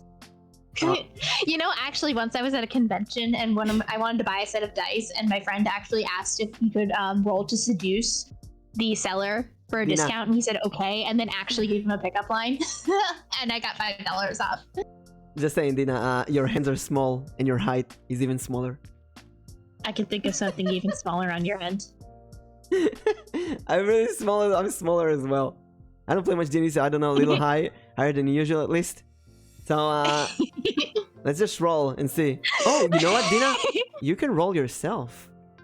I can't. Oh, where are my dice? Oh, no, gosh. Not like this. Like a spin down not over like here. This. Go to my chat and type ! And then okay. I was just about to go through my Pokemon and Magic the Gathering stuff, but okay. Okay, Dampier, I will roll your luck. Is a 14. D20. Exclamation D20. Is there a space there? No. Okay. My cat needs attention. A 10! I'm average! Hey. Oh my god, it's dinahtyranno in my chat. Hello, Dina. Wait, what's my bonus? I forget what my modifier is. Do you have a will modifier? I haven't made a 5e sheet for myself yet. I had someone make me a Pathfinder one. It's a dinosaur. Do you have wisdom? I don't know. I think all those years, you know, they rack up. I get pretty wise. Then again, I was kind of in the ground for most of them. But I don't know. I think you have to seduced? Be. Well, I think yes. Okay. Half seduced. I'm seduced. Then I have to come to your vampire manor. And not bring garlic. Yep. So I can't bring the breadsticks. I'm sorry. If it's any consolation, my favorite movie is What We Do in the Shadows, so. Do you know what how to win against a vampire in poker? How to win against a vampire in poker? You raise the stakes. Ah! Oh no! Can't believe she laughed at that. I didn't see that one coming. I guess I suck at vampire puns. That's the proper reaction. Is the kitchen in chat? If people aren't cringing at my puns, then I failed as a VTuber. I want people to be in emotional pain. No bread. Yeah. No bread? Well, no leavened bread once we get to Passover. Oh, thank you, Stretch and posture. Stretch. With these old bones, come on, they're already cracking. Stretch your tail. Stretch your... Okay, hold on. I've got like a good yoga pose for this. I call it downward facing dino. You only have 2 legs. If you do a stretch in Litty's chat, she needs to stretch 8 legs. Might break up my vampire girlfriend. She's a real pain in the neck. 10 million years and the rock will give you such a crick in the neck. Let's move on to Tubishvat. I might break up with my vampire girlfriend. Why? Read the rest. Yeah, cousin, but She's a real pain in my neck. Hydrate. Okay, hold on. Drink the water. I've got water here. Is it just a sip, or you want me to chug? What's a sippy? You want a little sip? Should I get some sip? A sippy. Let me get some sip. Soup wants a sippy. Let me get some sip. In the meantime, let's go to Tubishvat. Now, we did burn all kind of things. I can't water the trees. I'm watering myself. Hold on. Talking about watering trees and talking about trees in general. Tubishvat is a holiday of planting. You plant trees, basically. Too much water. Yeah, it's a tree day. We have our own Earth Day built in. Built in. Yeah. I'll DM Dina It the came with the Discord starter link pack. to my manor, and you can bring as much Okay. garlic as you want. My mom is so insanely powerful, it doesn't hurt her or me. Your mom? Does Dampier Matt's mom, does she got it going on? Mom lives in the mansion as well, in the manor. It's Does the your mom got it going on? The momnor. Is she mommy? Can she be Dina's mom mommy as well? has got it going on. She saw that one and I waited for so long. If you buffer, my delay increased. No, but then Dina's gotta meet your Can't mom. you see? You're just not the guy for me. So I we plant trees, Mhm. and we also eat dried fruit. A lot of dried Yep. fruit. And we care about the environment. We talk a lot about the environment and how we can do better. Global warming and It's like, so on. Yeah, and even if it's something that we do that we won't see, like in our lifetime, if we plant a ton of trees now, then future generations will benefit from it. So it's always important to look ahead and to your descendants. And Also, the I kinda people like that you'll to- care about that you haven't met yet. I like to say that this is our sakura tree, the almond tree. Yeah. Because that's the season where the almond tree blooms, and it's really pink. I didn't know that. So we celebrate these trees, and many songs are around the shkedia, the almond tree. And also we eat a lot of almonds, which you don't see in this picture, but in general. Oh, that's a good one, with all the nuts and... Almonds are and fruit. nice. I don't eat many nuts, but like they're good. Well, it was November, but now you should eat. I mean, December, you should eat a lot of nuts. Hey, another So hydrate. now I have to become an herbivore? Another hydrate. Okay. Oh, no. Excuse me. Oh I'm not my sorry. god, that excuse was me. the cutest dinosaur burp. I can make it ugly. I can make it ugly. Can you give us a dinosaur roar? Like a roar? I could. Do you want like a cute one or like a actual like? I gotta learn how to do like a metal yell. Chat, do you want her to Be do like, a cute roar or like the most dinosaur roar ever? Fun story, give us a fun story. My mom is where I get my vampirism from, and I have a good faith she has it going on. Pinji Soup changed the quality and settings. Let's hope for the internet god, RNG Moses. Oh, so you want a cute roar then? It's like a roar.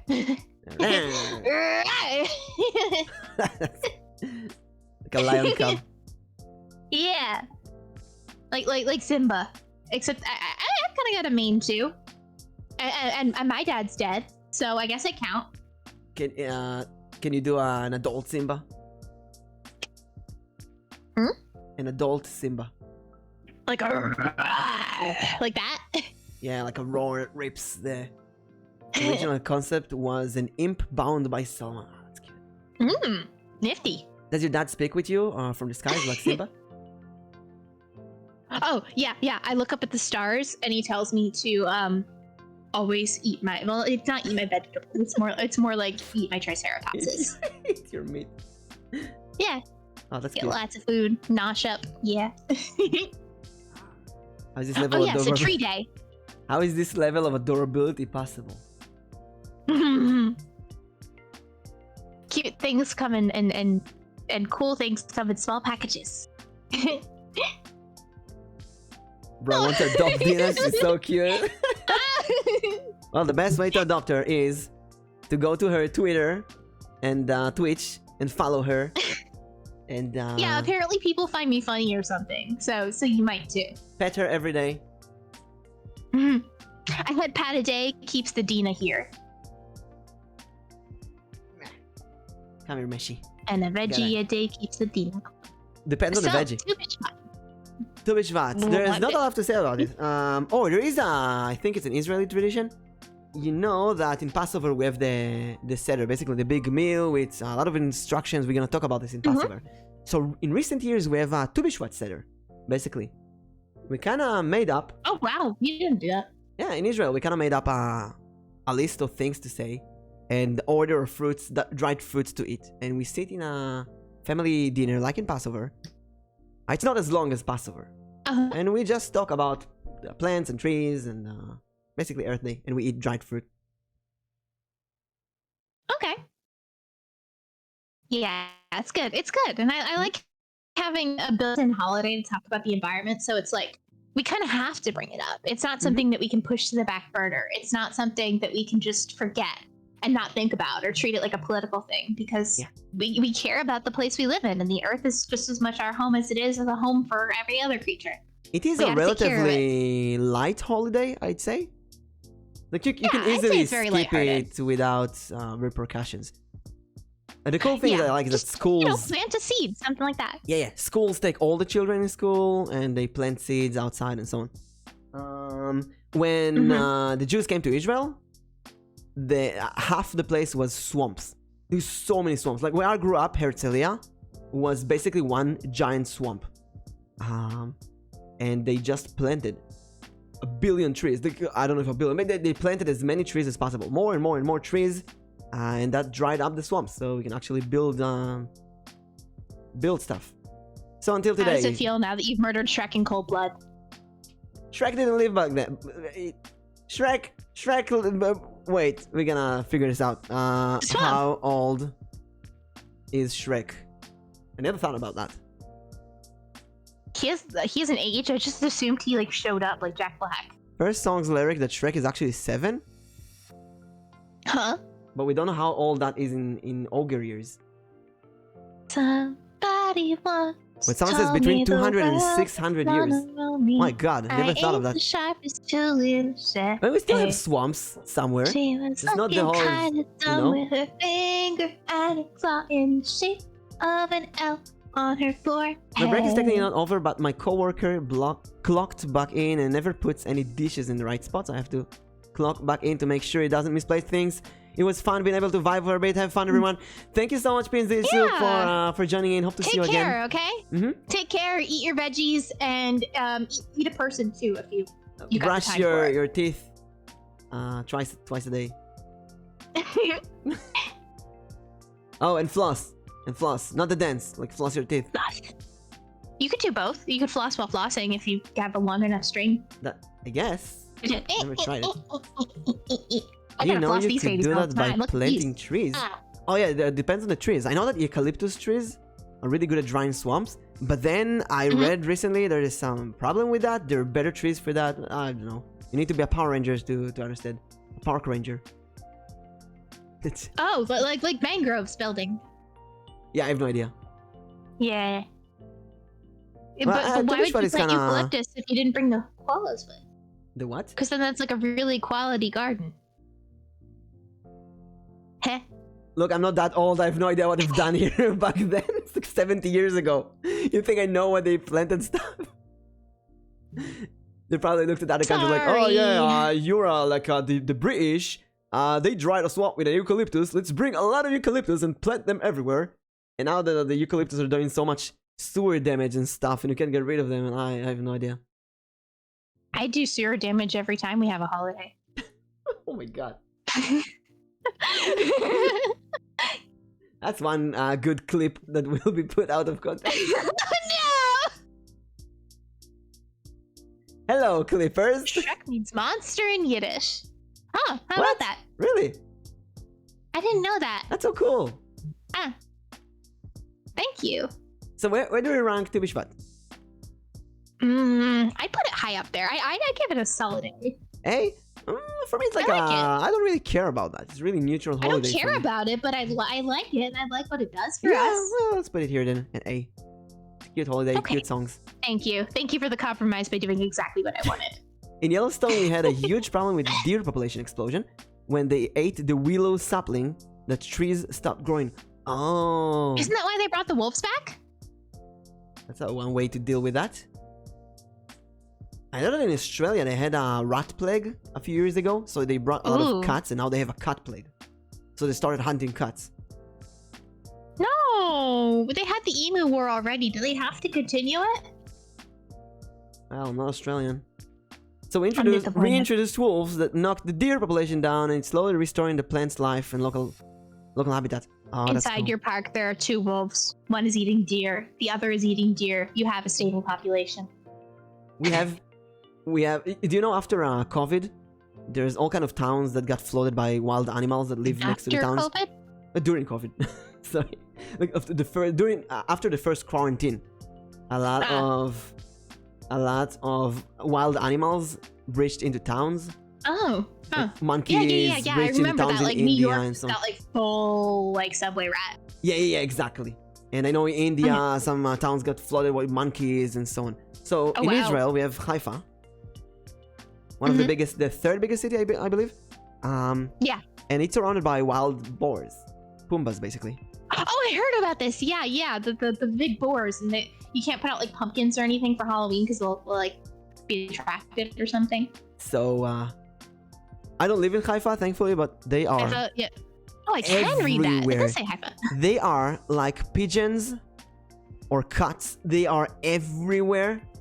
They are in parks. So back to the Lion King. Yes, they flip open trash cans. They're like everywhere. It's a plague in the city, and they can't get rid of it. They're living by Hakuna Matata, baby. Yes, and that's a nightmare. You go to your house, and you see basically wild boars everywhere. Hakuna Matata. Oh yeah, it's kind of funny story about that. Alice, taking a bath in the pool. Alice, welcome to the party. Let me roll your luck. Alice, your luck is an 18. Yay! I know Alice for a while. I didn't know Alice is also. That's so cool. Hello, to support the tribe. Hello. I appreciate it. Thank you. I'm so glad you're here. All the tribes. Rabbit plague. Oh. Also, I feel like all of their holidays involve dried fruit. Yeah, dried fruit. Why not? We got dried fruit. We got unleavened bread. It's basically just survival pack. The holiday. All the dried. I can't avoid dried fruit today, except for walnuts and almonds and It ain't no passing craze. So, you wanna explain Purim? Oh yeah. Also, here's a riddle for you. Which Pokemon is named Purim? In Japanese, there's a Pokemon named Purim. Oh, I know about Purim, the Homestuck character. Yeah, except her. Oh, is Baltoy? No. No, Baltoy. Baltoy should be named Hanukkah. But no. Yeah. Jigglypuff. I don't know. What's Jigglypuff is named Pudding. Like Pum Pudding. Yeah, kind of because it's like pudding. That's the guess. So like, Jigglypuff. if I got a blender. Yeah.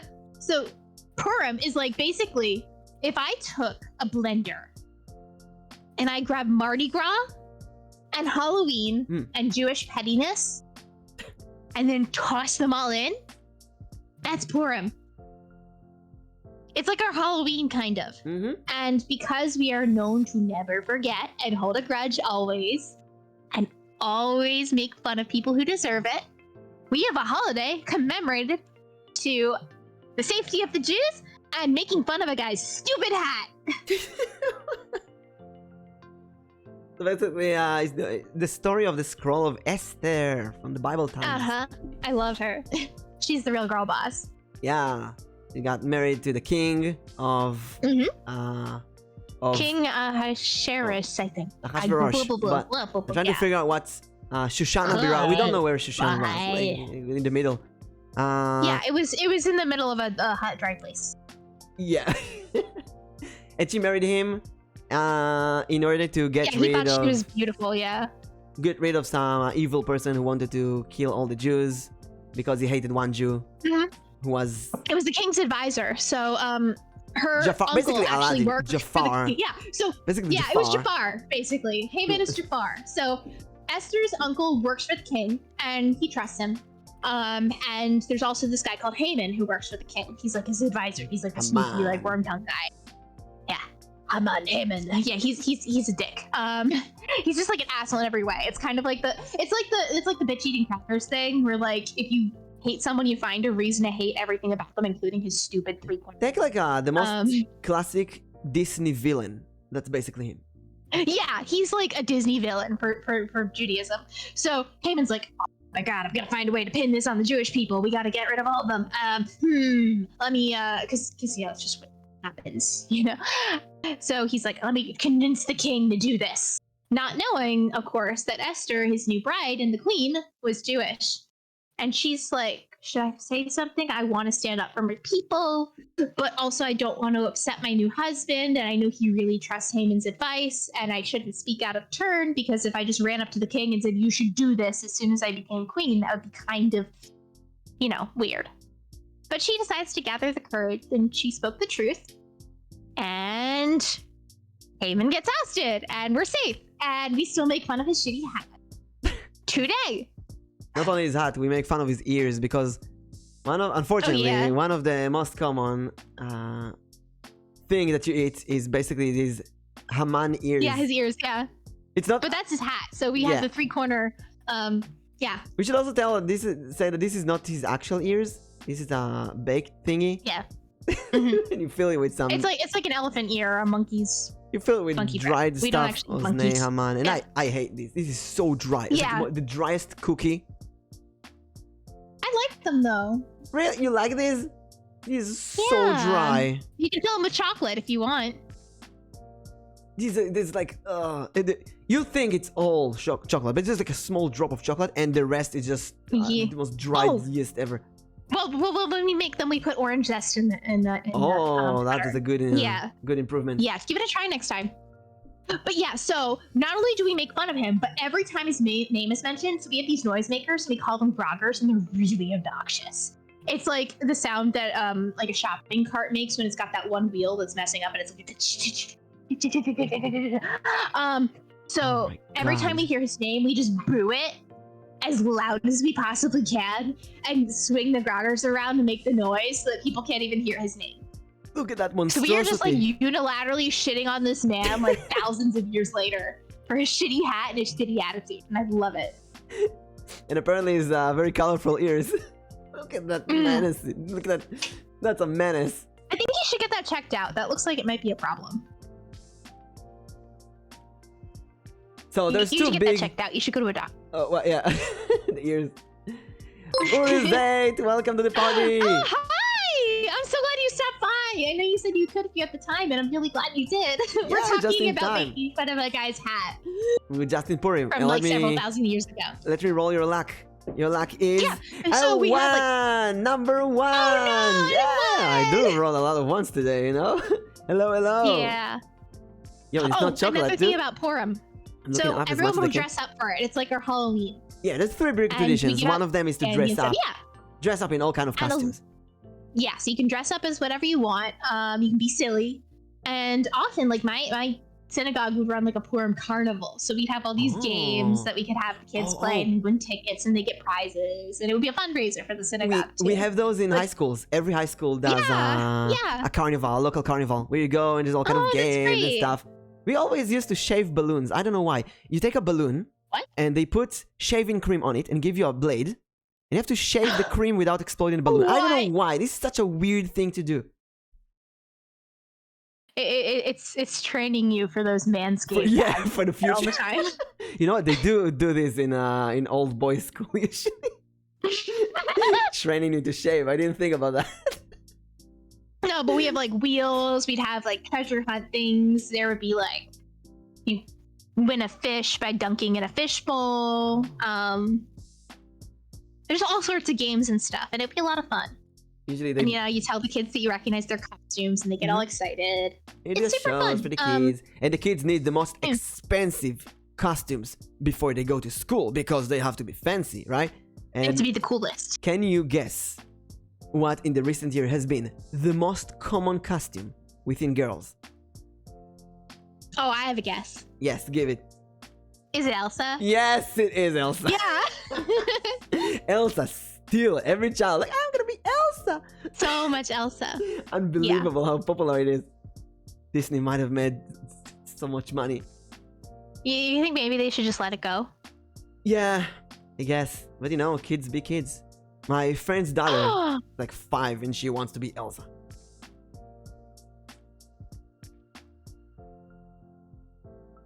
Hold on a sec. Holding. Also, another costume that we have is in the synagogue, in the prayer, we read the entire scroll of Esther. And we read it with change color. Dice go boop. What boop? What color is the boop? You decide. I don't know what color you changed to. Any color you can choose. Oh, I can choose? Yeah, you choose a color. Well, let's see. We've been talking about Purim. Ah! Your lips! Oh, I ignore that. Your lips!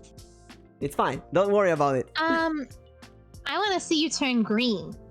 Green For is a bit complicated because of the chroma key, but there is a way to do that. Don't worry. Okay. Don't worry. We can do green. We can do green. You just gotta figure out the right combination of green and blue. Oh, that's a good I am green. terrified. That's a good one. Oh, what's going on? We got some good dinosaur green here. Are you okay? Yeah, just eating the green soup, you know? What green soup? The one that makes me green.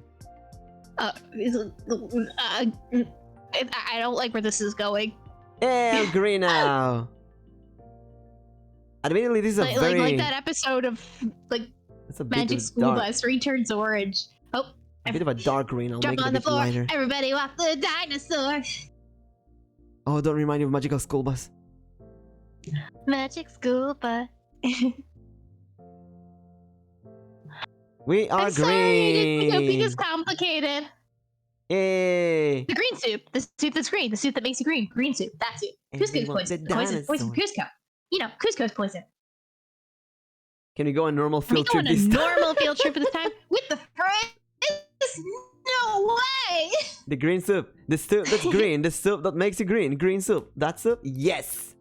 The swamp soup. Green? He's supposed to be dead! A jade green. Yeah, more light than that and we get a chroma key green. Just found that Purim is early March next year. I hope you're debuted by then. Oh, she will. I'd like to see all the great Purim stream. I'm working on it. I have a lot of things that I'm prepping with a couple of groups for my debut. It's a lot in the works, and honestly, I kind of need to get my back into gear and start working on it. But I appreciate it. Thank you. Get into the I have a lot of debuting. stuff already prepared. Just debut and it will be alright. I'm scared, okay? That's what we're here for. I have some surprises for people, and I don't want to spoil them. I've got some big things in the works, so we've been keeping it under wraps, but I don't want people to think that I'm like lying. There's stuff there. There's stuff there. I'm not pulling a Theranos, okay? I promise there's stuff there. Tyrannos. So no, Theranos. Oh, Thanos? No. Never mind. So we have two main traditions in making Purim. an Elizabeth Holmes joke. One of the main tradition is the costumes. The second one is reading the story of Esther in the synagogue. And every time they say Haman's name, we take these rattlers and we just make a lot of ruckus and noise. Theranos. And my friend, he's a saxophone player. So he brings his saxophone and every time they say Haman, he goes brrrr. Everyone in the synagogue so not like a sexy. No, Haman doesn't deserve the sexy. He deserved it. like a movie trailer.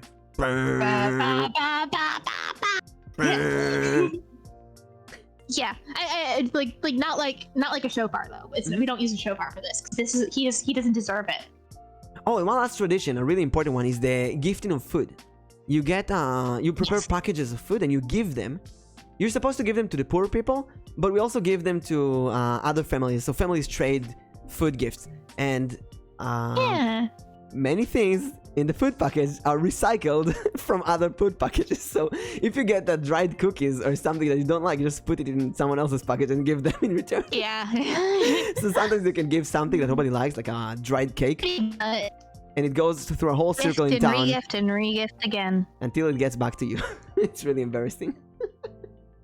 Just a little. It's fine.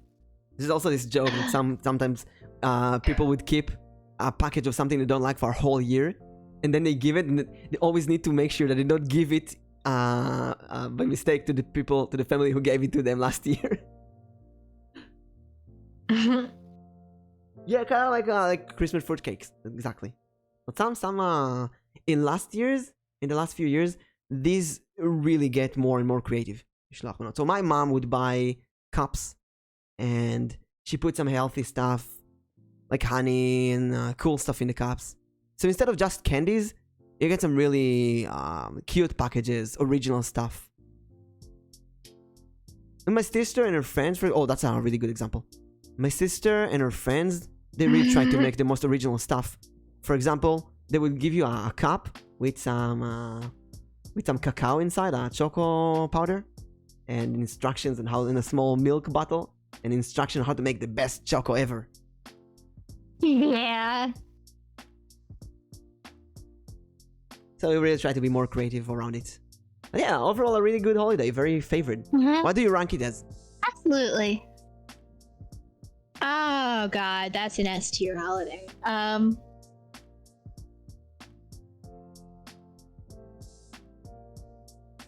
I'd say S tier. What about you?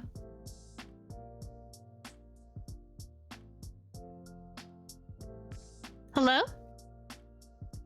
Oh, sorry. I was muted for some reason. I'm saying that No worries. I would put it as an A and not an S. Because there is a bit of commercialism around it. Buying the food packages, buying the costumes. I feel like it kind of has been ruined. Oh, but Hanukkah doesn't? Yeah, but I don't know. So fine, let's give it an S behind Hanukkah. I'm about to pop something into your DMs, by the way. I just checked Twitter, and it looks like Harley made us a little gift for the stream. A what? Sending it your way. What? We got something? It's sending. Oh my god. Yeah, we got a gift from Harley. We got a gift from Harley. What? What gift? It's loading. I just sent it to you on Discord. Oh my god. Yeah, you gotta put it up. Please put it up. Of course I'm gonna put it up. Look at that. Moses was a D20 all along. You mind if I step out? I think I bet my weapon is bleeding. Oh no! Go take care of it right away. If that's okay. Thank you. I'll be right back. Of course it's okay. Sharp teeth. Thank you. Sharp teeth. She bit her lip. Thank you, Harley. Oh my god. Hanukkah isn't as much. I'm gonna cry. I've had the shittiest connection. No.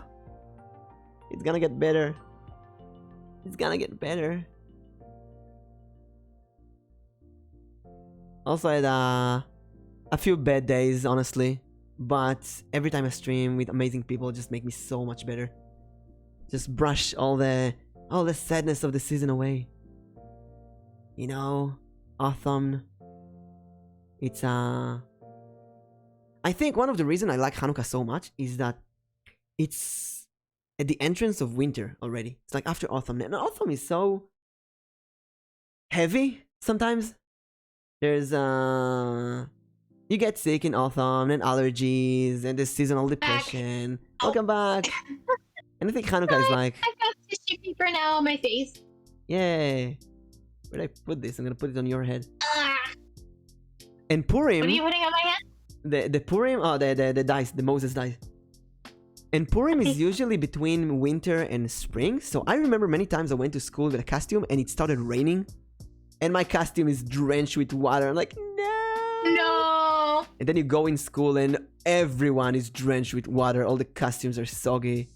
And you smell. A lot of people put makeup and you smell the wet makeup. Like, ugh. So yeah, That's some grody. rain in the wrong time can ruin the holiday. But we're moving to Passover. Oh, this is a good one.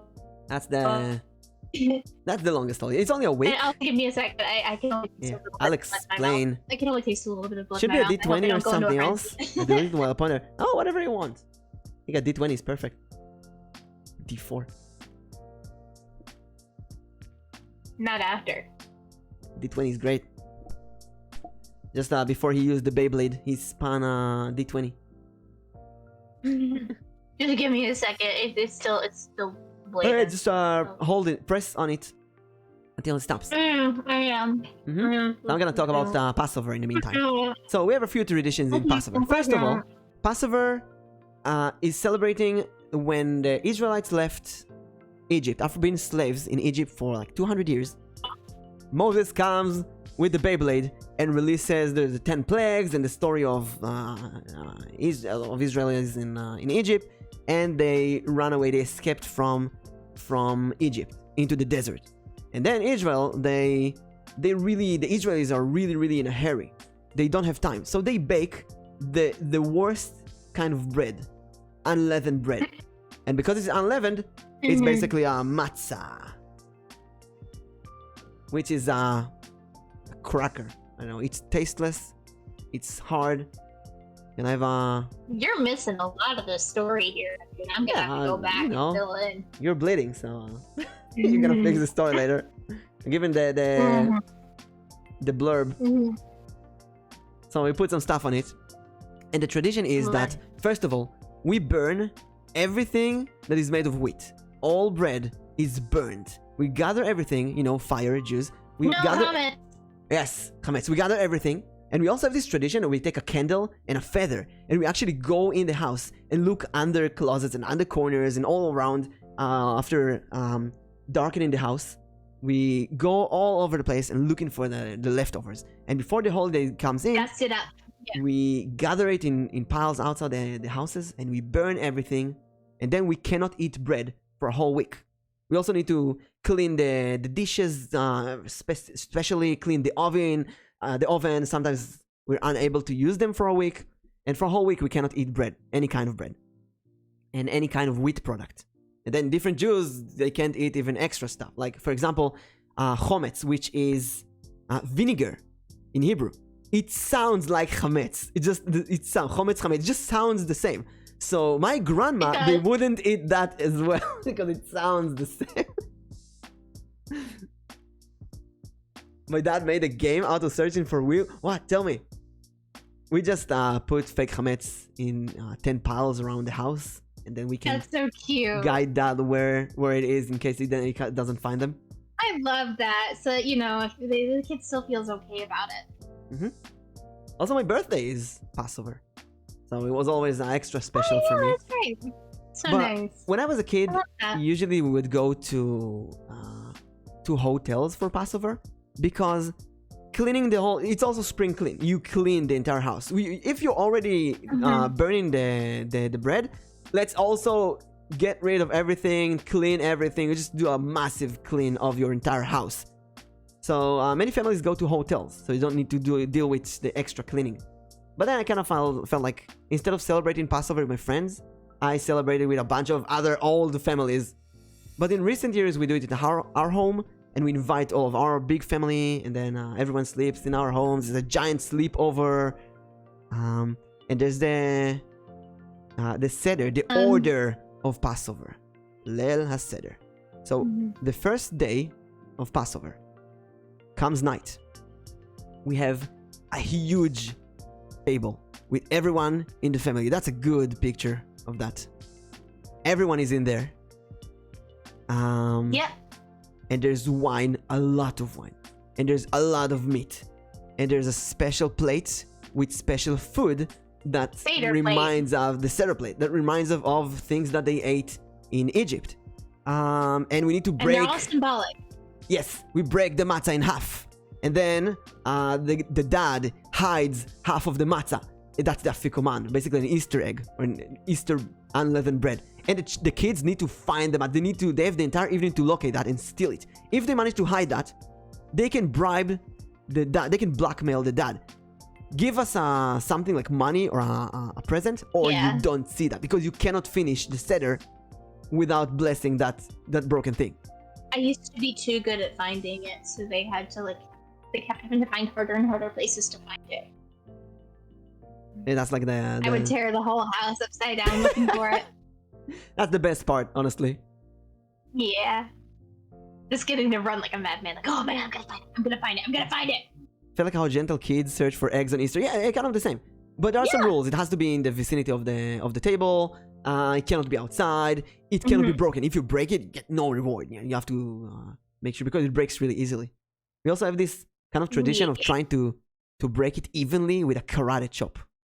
You go with a karate chop and try to break it exactly in the middle without basically in Passover we play with the food more than eat it because it's just too much food. Pretty much, especially all the symbolic stuff like the lampshank and the egg and the bitter herbs and the salt water, which are all things that go on the Seder plate. And I don't want to get into too much detail because then we'd have to like go into the whole Seder. And we read the book called Haggadah. Basically, yes, the Haggadah, the telling. I would translate it the telling. It's a very long book. Pretty much, yeah. And we today, usually we only let the dad read everything, but today we go in a clockwise circle, and everyone in the table, even the kids, everyone reads a verse. So we want everyone to be involved with this. Actually, I really wanted to do a VTuber Seder in Passover. Oh, that's awesome! That would be really cool. And then there's 4 questions that you read in English and Hebrew. You sing them a little. And everyone say what they think about verses and so on. And basically the concept is to tell the story of how we got out of Egypt every single year, so we never forget that we were slaves thousands of years ago. And the thing is that... And then there's the whole story of the, you've seen Prince of Egypt. The Prince of Egypt. If you want to know the story, watch The Prince of Egypt. It's a good movie, by the way. Yeah. The 10 plagues are there, an important part, and there's some old traditions and songs around everything. And the only problem is that you have to say a lot. There's like 1 hour of telling the story before you get to the food. You're really hungry at that point. And you're all sitting in front of it too. Like you're sitting at the table. Yeah, the smell is everywhere. And there was one more thing. I don't remember. But it's a really fun holiday. Gathering the whole family, telling the story. Yeah, I like it a lot. And there's a lot of symbolism. Singing all the songs, doing animal voices in the songs, all kind of fun songs. The best songs. Yeah. And that's it. Do you have any... I can't think of any Passover specific songs that I know. Any stories about Passover? Oh, that's a good question. Oh, there is a big difference between America and in Israel. In Israel, we celebrate Passover once and that's it. In America, they do it twice. We kind of just do it once. Well, the proper Jews... So, here's the thing. Because America is like 8 or 10 years backwards, they never really know when to celebrate Passover. So they just say, you know what, let's just don't take the risk. So they celebrate the Passover evening, the entire thing, twice. One day before, one day after. And it's so ridiculous. It's funny as well. So they usually invite one family today, and tomorrow they do it with a different family. Oh yeah, the wine. So there's 4 glasses of wine that you need to drink during the Seder, during the evening. And by the time you drink all 4 of them, you're completely drunk.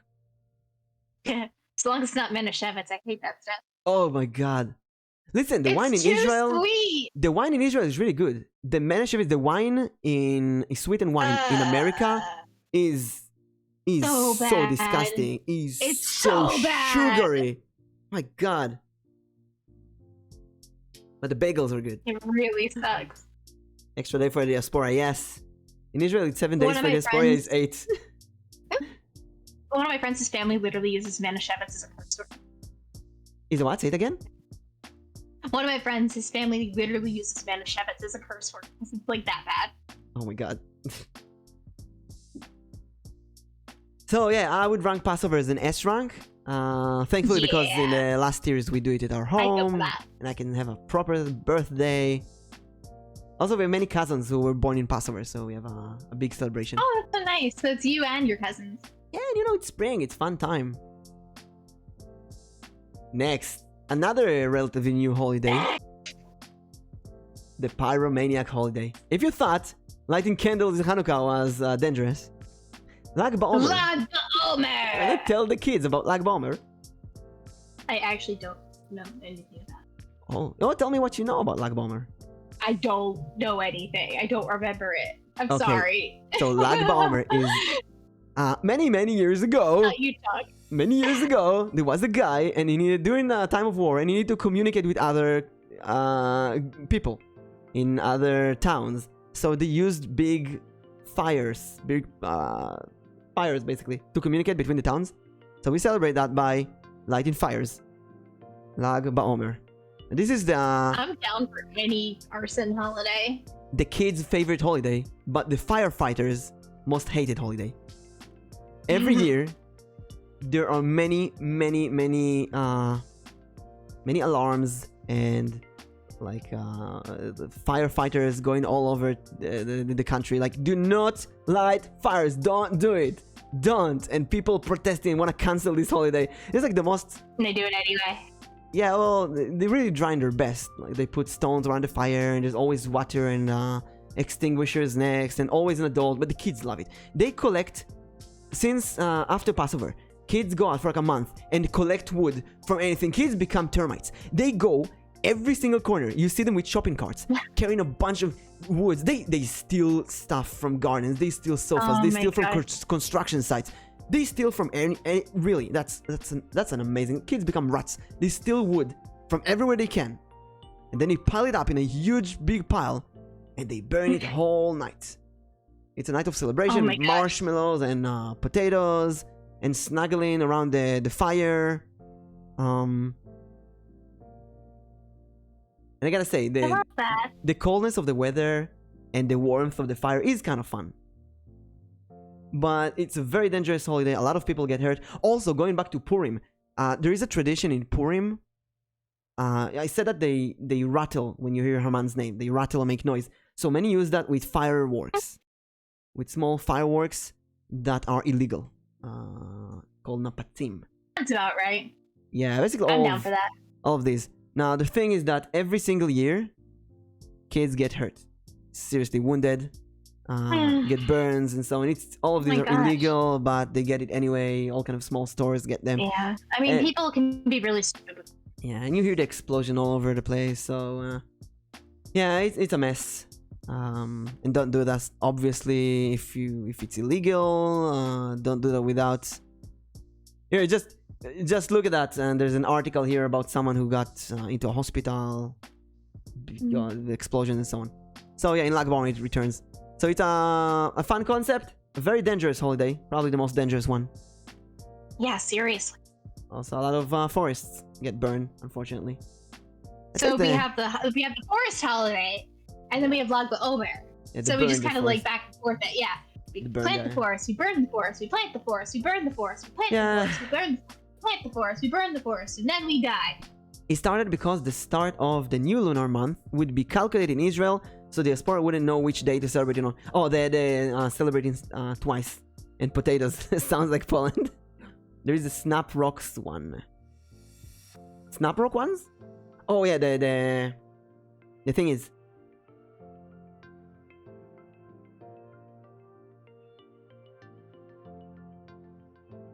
So yeah, very dangerous.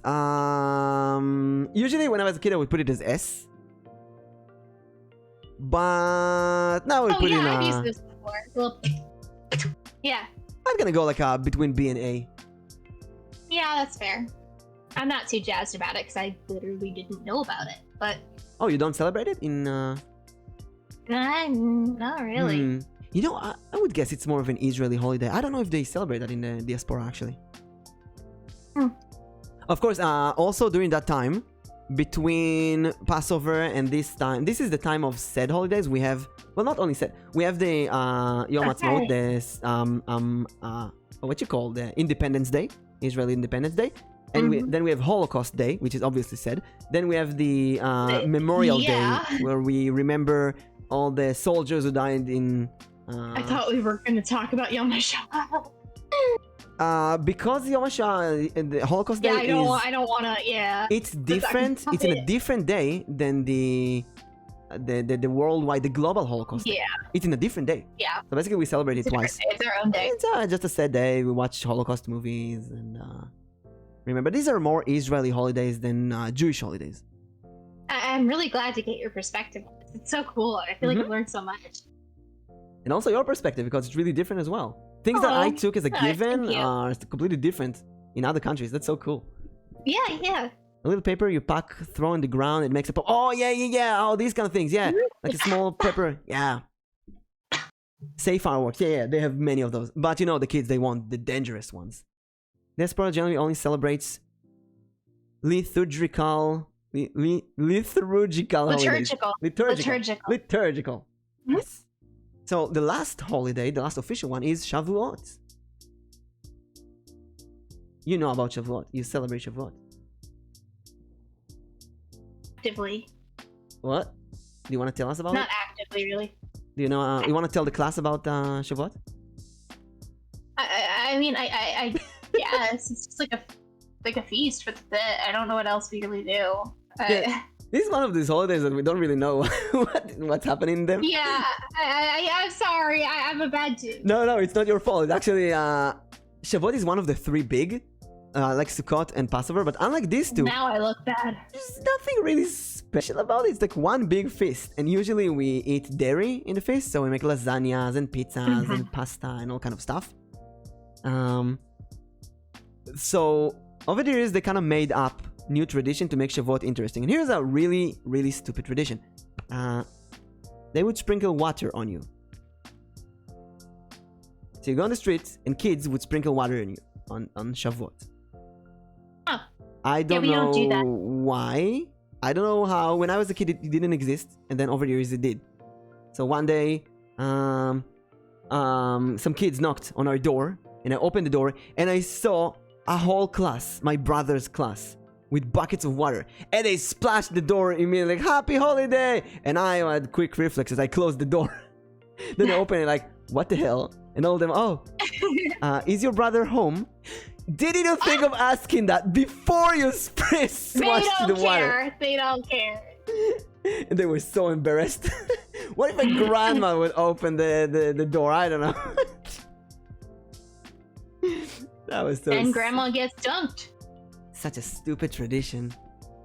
Coward won't dunk on grandma. Yeah, we celebrate stuff. Okay, listen, wait. No, I'm gonna be in Shavuot. Gonna be a proper Jew here.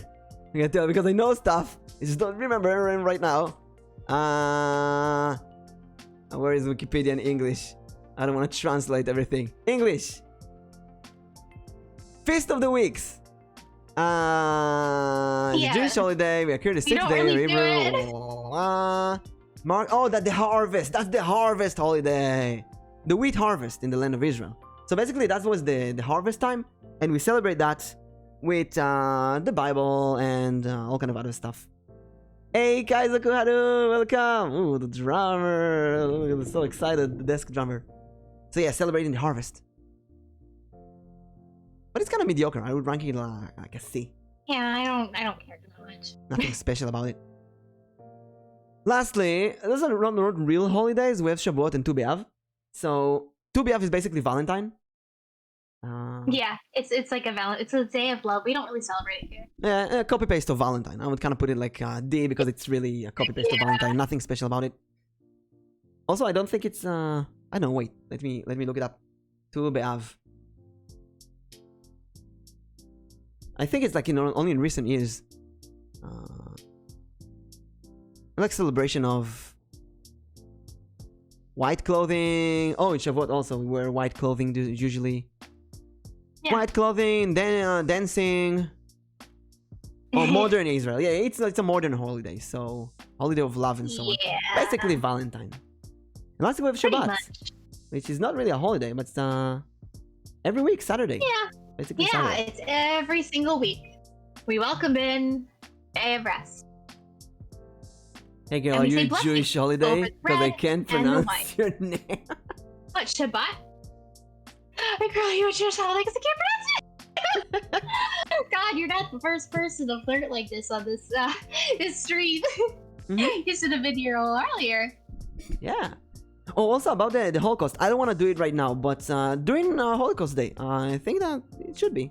Yeah, we should do a Holocaust stream and try to talk about the subject. We can, yeah. It'll just we'll have to do a lot of research and be very careful. I think. Yeah, I mean, everything's been going on lately. I think it's important to talk about, but it requires a lot of care and a lot of nuance, and I don't want anyone grabbing any room for misinterpretation. Yeah, exactly. It's in Israel, hard. Not just because we don't know things. It's just tough. It's tough. It's a tough subject. It's a tough subject. Very it's complicated. Hot button right now, and yeah. Anyway, but it is very, very important. Also, Ashkenazi family from Europe. So my grandmother and grandfather also survived the Holocaust, and yeah, there's a lot of books about the Holocaust in the family. And in Israel, we schools go to Poland to visit the places during the Holocaust, and there's a lot of education about it, so we know a lot. But not for a happy stream. No, it's for a different game. You can't pull out a chair because if the leg moves through dust, that's technically plowing or sweeping. Yeah, in Shabbat, there's a lot. Basically, every week, from Friday evening until Saturday night, 25 hours of rest. And I'm down for that. There's a bajillion rules of what you can and can't do, and I don't. And what really... counts as rest and what doesn't count as rest, and whether something's work or not. And if you basically can walk sit in a dark room and don't do anything. Yeah. Get your family, eat together, make everything possible automatic. Lights automatic, refrigerator automatic. Put anything on an automatic clock. No electricity, no phone, no computer. You wanna do something? Read a book, read a newspaper. Get your friends together, play a board game, which we do a lot. Play D&D. You can't write with a pencil though. Like everything, almost everything is count as work. So it's forced rest. Yeah, which I should do more. Yeah, the more you grow up and you work along the week, you appreciate the Shabbat a bit more. Absolutely. These people are here playing Factorio. I never played Factorio, but I do. I don't keep the Shabbat today, so I play a lot of games, like every day. Yeah. I don't stream though. I don't stream on Shabbat, not because I can't. If I have to do a collab or someone, I would. But just one day in a week, I don't want to stream, and that's also convenient because I live with the family and I don't wanna make noise and such. Of course, yeah. You don't want to Oh, automation game. Yeah. All right, now I get it. Depends on how Orthodox family is. Yes, so different types of Orthodox families have different rules of what they can and can't do and how radical they go in favor or against. You're super Orthodox. You basically need a Gentile friend to do things for you on the Shabbat. Exactly. So my family, we're 6 children. 3 of us are secular. 3 of us got stronger in Judaism, more Orthodox. Interesting. Yeah, the first 3 children that got... Our parents were a bit more strict, so the children left Judaism, or left the Orthodoxy. And the 3 children that the parents were a bit more soft on and let them do whatever, they got stronger. So that's a good lesson about education for you. Let the child do whatever they want. And one thing I really love about the... not the ultra-Orthodox, but the Orthodox Jews is that we are very welcome. So, for example, my 2 brothers who live in Tel Aviv and they work in high-tech companies and they do whatever they want. Every Saturday, they need to drive a car to go to visit the family. And some ultra-Orthodox family would say, do not drive a car in Shabbat to visit us because that's basically against Judaism. But that's work. The modern Orthodox approach is, no, do it as long as it gets you closer to us. Come visit the family. That's the most important thing. So that's the new approach, the modern approach. I love it. That's one really good thing I love about modern Judaism. Just they understand that some people are not built for it. Like you eating shrimps on on every Rosh Hashanah. Do you have any Shabbat stories for us? Oh gosh. So when I was a kid, I used to get the Shema. And so you know how it's Shema Yisrael, Adonai Eloheinu Adonai. Hero Israel, Lord our God. When I was a kid, I used to say, Hero Israel, the Lord our God, the Lord is Clifford the Big Red Dog. What?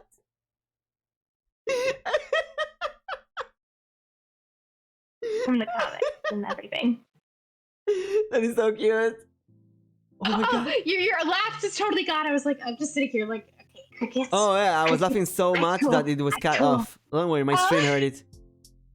That's the Discord. Oh no, I'm so worried you didn't find it funny. No, it was very funny. Discord cut. Oh, that's so cute. A Jewish rock metal band, Black Shabbat.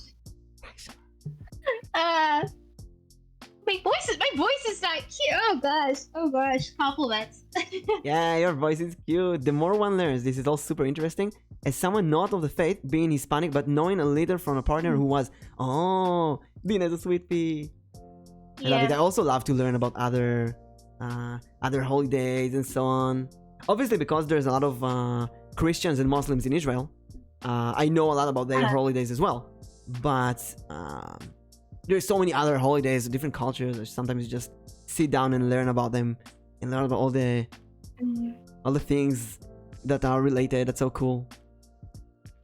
Yeah. So as all holidays, this is not a holiday. It's a holy day, but not a holiday. It's just a weekly, the holiest day on the week. You light fire and you drink wine and you do a small meal with the family and you give blessings. And then when Shabbat is exit, the end of Shabbat, you again light fire and you smell herbs and you drink wine and you give blessing and you eat food. Like basically, a mini holiday every week, I'd say. Yeah.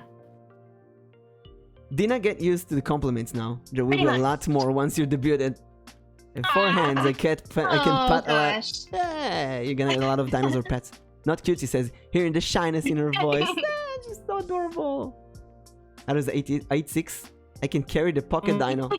Wait, do you have a pouch, Shadow? Like a kangaroo? You can... Is there a dinosaur with a pouch, like an Australian dinosaurs? Oh my god, dinosaurs in Australia, do they have pouches? That would be so cool. No. I carry a fanny pack. It counts. Australian it's this egg dinosaurs. Pouch. You can't see it because I'm wearing my sweater. You gotta Google that. Australian dinosaurs. Oh my god. No, there's not a single one with a pouch. How did nobody think about that? Australian dinosaurs. The only time I care about being pocketed by someone is when I'm playing TF2. But thank you. One is an absolutely staggering, intimidating 4-inch doll. Oh, 4 feet. Sorry, not 4 inch. 4 feet. So, where do you rank Shabbat? I rank it A or B. A, really? I want to give C because it's like really mediocre. I don't like the rest. It's generic. It's fair. You wanna go in the middle and put it in a B? Okay. We'll compromise. So yeah, we got a list. Yeah. Also, 3-hour stream. Oh my god. How are you? Yeah, I know. We prepped for like doing the food, but oh my gosh, this was a while. Yeah, we talked. Good work. We got on and on. Is there any last stories that you want to tell? Something that you thought I gotta tell this story and you forgot? Gosh. I think you might find this cute. It's only slightly related though. It's Jewish related. So I know that we don't get a lot of representation in media. Like we were talking about before, Disney has this new show out now, The Ghost of Molly McGee, where all these people, they have little bits and pieces of Jewish representation, bat mitzvahs and stuff. But when I was younger, we didn't have all that stuff, and it felt a little lonely. So my grandfather had this idea, and he had convinced me. He said, "Listen, Dina, all of Disney Channel, they're secretly Jewish. Did you know that?" Oh, that's so cool. And I went, "Really?" And he goes, "Yeah. They all just changed their last names so that, like, the Elboim, can watch them more." And so, oh my gosh, really? Like what? And he goes, like Mickey Mouse. His name's actually Mickey Moskowitz. And he's married to Minnie Moskowitz. And Goofy's last name is Goldberg. Goofy Goldberg. And Tinkerbell, Tinkerbell isn't just Tinkerbell, she's Tinkerbell 4. Because he wanted, I realized now that he was BSing me, but he just wanted me to feel included. That's so cool. That is so adorable. Dina is an absolutely adorable, cutie sweetheart. I hope she gets lots of love, headphones, and random crates. Yay! Oh, guys. Oh, you're too sweet. You're too sweet. Eep now. Oh, sleep. Bye, Haru. Thank you for joining us. Good night. Have a good night. Yeah. What representation we used to have is... Yeah. We don't have a lot of good representation. But we also have some good one. If you go again to superheroes, okay, go to superheroes, Marvel, DC. Superman. There's a lot of Jewish characters. Superman, Scarlet Witch, Katie from the X-Men. Magneto is Jewish. Magneto is Magneto's story is that his powers woke up in the Holocaust. Magneto was right. And Spider-Man is not officially Jewish, but there's so many hints that he is Jewish, Jewish and so on. And also Hollywood basically is like 50% Jews. We control the media and space lasers. Also, you know why I'm green? I'm green. You're a dinosaur. We are lizards. We are lizard people. No! Oh yeah, I'm laughing about Judaism a lot. Before on Twitter, and I've had to be like, no, please don't, please don't. I laugh about this. Listen. We're gonna end with something sad happy, okay? Yeah, please. Like I said, my grandparents survived the Holocaust, and my mom wrote a book with my grandmother, a really modern adventure, fantasy adventure, but about the girl in the Holocaust. Oh wow! Kind of modern fantasy adventure in the style of writing, and it's really successful. Really? Can you send it to me? I'd love to read it. You know what? I'm gonna post it here. Why not? Please I don't care about my name. I'd love to read it. My grandmother writes little stories like that too, but they're a little different. It's called One Girl in Auschwitz. I'm gonna post the Amazon link. Oh wow! Oh, it's got 4.5 stars in Goodreads as well. For good reason, my gosh. Here it is. Check it out. It's a really good book. I don't usually read about the Holocaust. I don't like the subject at all. Holocaust true story. Oh my gosh, I'll have to read this. Yeah. So it's wow. Also, there's an Audible version as well. There's an audio version for that I heard is really good. Okay, good. So it's accessible. And if you have Audible trial, you can listen to it for free. So There's if you really like good history, Holocaust history, she wrote it with the stories of my grandmother. Oh wait, we got Stretch and Hydrate. We got Stretch and Hydrate at the same time. Yes. No. First you stretch, then you hydrate. If you stretch while hydrating, the water could spill everywhere. Too late to do it at the same time. This is why I went extinct. So yeah, listen. I know this is controversial, okay, and a hot topic, but in Israel, kids tell Holocaust jokes in school. I mean, all the darkest Holocaust jokes that you can imagine, and even worse, we tell them in first grade, well, second grade, I'd say, to each other. Now, my grandmother obviously would flip, but there are so many tons of stories of Jews making Holocaust jokes in the Holocaust, so they can laugh a little bit and survive. Yeah, it's a coping mechanism. It's something that we do in order to. But I think to come back from an ad break, yeah. So I love looking at the bright side and laughing and joking about it. And yes, it's a serious subject, but it's so serious that I cannot find a different way to. We survived. We deserve to laugh. We deserve to have our experience. We deserve to have our experience be a joyful one. We shouldn't just be remembered by the worst things that happen to us. And going back that's why I really like making this stream. Going back to the big Old Testament scrolls that we talked about. Yeah. These letters that they write with, these are the same freaking letters they used 4,000 years ago. Yeah. I kid you not. Same exact letters. They also, this is really blurry. Also, same grammar mistakes. If there's a grammar mistake, you have to replicate that grammar mistake, because it might be not a grammar mistake. Might be intentional. We never know. You know, it's God's book. Let me find the one in Wikipedia. It has really good pictures sometimes. So it's like 4,000, 5,000-year-old letters. And it's kind of a miracle that we're still here. So laugh about it. So yeah, when people say big noses or money or everyone in Hollywood or lizard people, space, they're like, yes. And I eat them. Yes. I eat them. Why do you think I'm green? Nom, nom, nom, nom. But yeah, it was really fun talking. Also, I want to say that I'm only a VTuber half a year now. I'm gonna celebrate half a year actually tomorrow. That's fantastic! Oh my gosh, congrats! No, 2 days. Like 2 days. Wait, I didn't think about that. That's wonderful. I didn't think about this I'm so until proud now. Of you. I should do something. Wednesday, I'm gonna celebrate. You should. Yeah. Oh, didn't think about that. Thank you for reminding me. So I'm gonna celebrate half half a year. And during my half a year, I speak Hebrew on stream every now and then. I have very few, but I have some Hebrew-speaking viewers. I'm not ashamed that I'm Jewish, although I met some VTubers who are ashamed of being Jewish. Hadu, thank you for the follow. Let me roll your luck. Aww. It's an 8, the number of magic and infinity. I know so many sick, dark Jewish and Holocaust jokes, but the same know about their own culture and country. Everyone is on the bully list, no discrimination. Yeah, and also, you know, everyone has some dirty history behind them. Also, Slavic countries. Minikun, hello. Yeah. 90% of Jewish humor is self-deprecating or laughing at bad things times. Yeah, that's how we deal with it. Ashkenazi humor is literally just making jokes about stereotypes. Yes. And about ourselves the most. For sure. I don't remember what I wanted to say though. So, oh yeah. There's gonna be half a year. During that half a year, I didn't meet a single anti-Jewish, anti-Israeli, anti-Hebrew thing.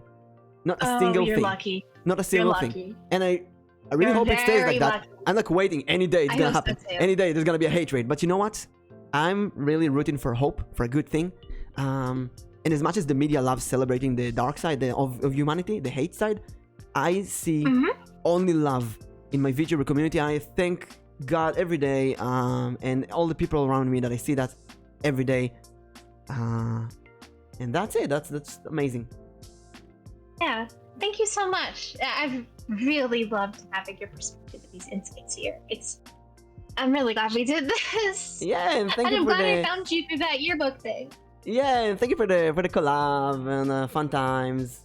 And thank you to everyone Harley. in chat. This stream really made my day. You two are both so delightful. I'm so happy. We're gonna have more. We're definitely gonna stream more. Absolutely, yeah. We can always do like certain holiday ones, or we could just hang out and play dumb games and stuff. Play a game. Let me download the image. I'm gonna post it. I'm gonna post the image on Twitter later. Yeah. And we're gonna raid someone. Oh yeah. Do you have anyone in mind? Usually I give the guest the honor. So if you have someone, we're gonna raid them. If not, then I'll see who's available. Right now, I don't see anyone currently that I'm following that's live right now. We're gonna raid them. If not, that's my stream.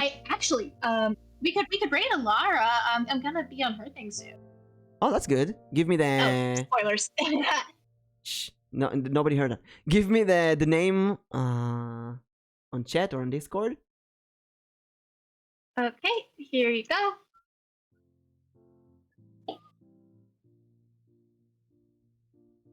Elara. Let's see what Elara is doing. Yeah. This was a really fun stream to watch. Thank you for the stream education.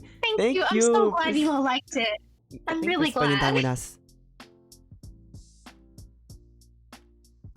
Let's see. Computer slow. That's the bad thing about VTubers. We need to run like 7 different programs at the same time. And it's so many things. Right, it's murder on the computer. Yeah. We should say Misha Bayrock for our computers. Yeah. So we're gonna raid Elara. Thank you everyone for joining. Thank you. It is the collab command again. Remember to follow Dina. She's adorable. Follow her on Twitter as well. Oh gosh. And if you're interested in me, you. Here's my socials, my Twitter and Discord. I'm doing in YouTube archive. I'm gonna put everything on the archive as well. And I'm gonna do a lot of D&D soon. Again, we have the second season. I recently did a giant VTuber D&D campaign, and it was multiple chapters. In total, there were more than 50 VTubers in it. So let me know when you do that again, please. Oh, you will participate, definitely. Madagachinko, welcome to the party. Let me roll your luck. It's a 1, number 1. But you know what? Let me roll for everyone who got a 1 today. It's an 11. Everyone who got a 1, you get one more 1 next to it, and it's an 11. Now, let's put a Dino Mimic raid message. We got the dice, we got the fire, we got the meat.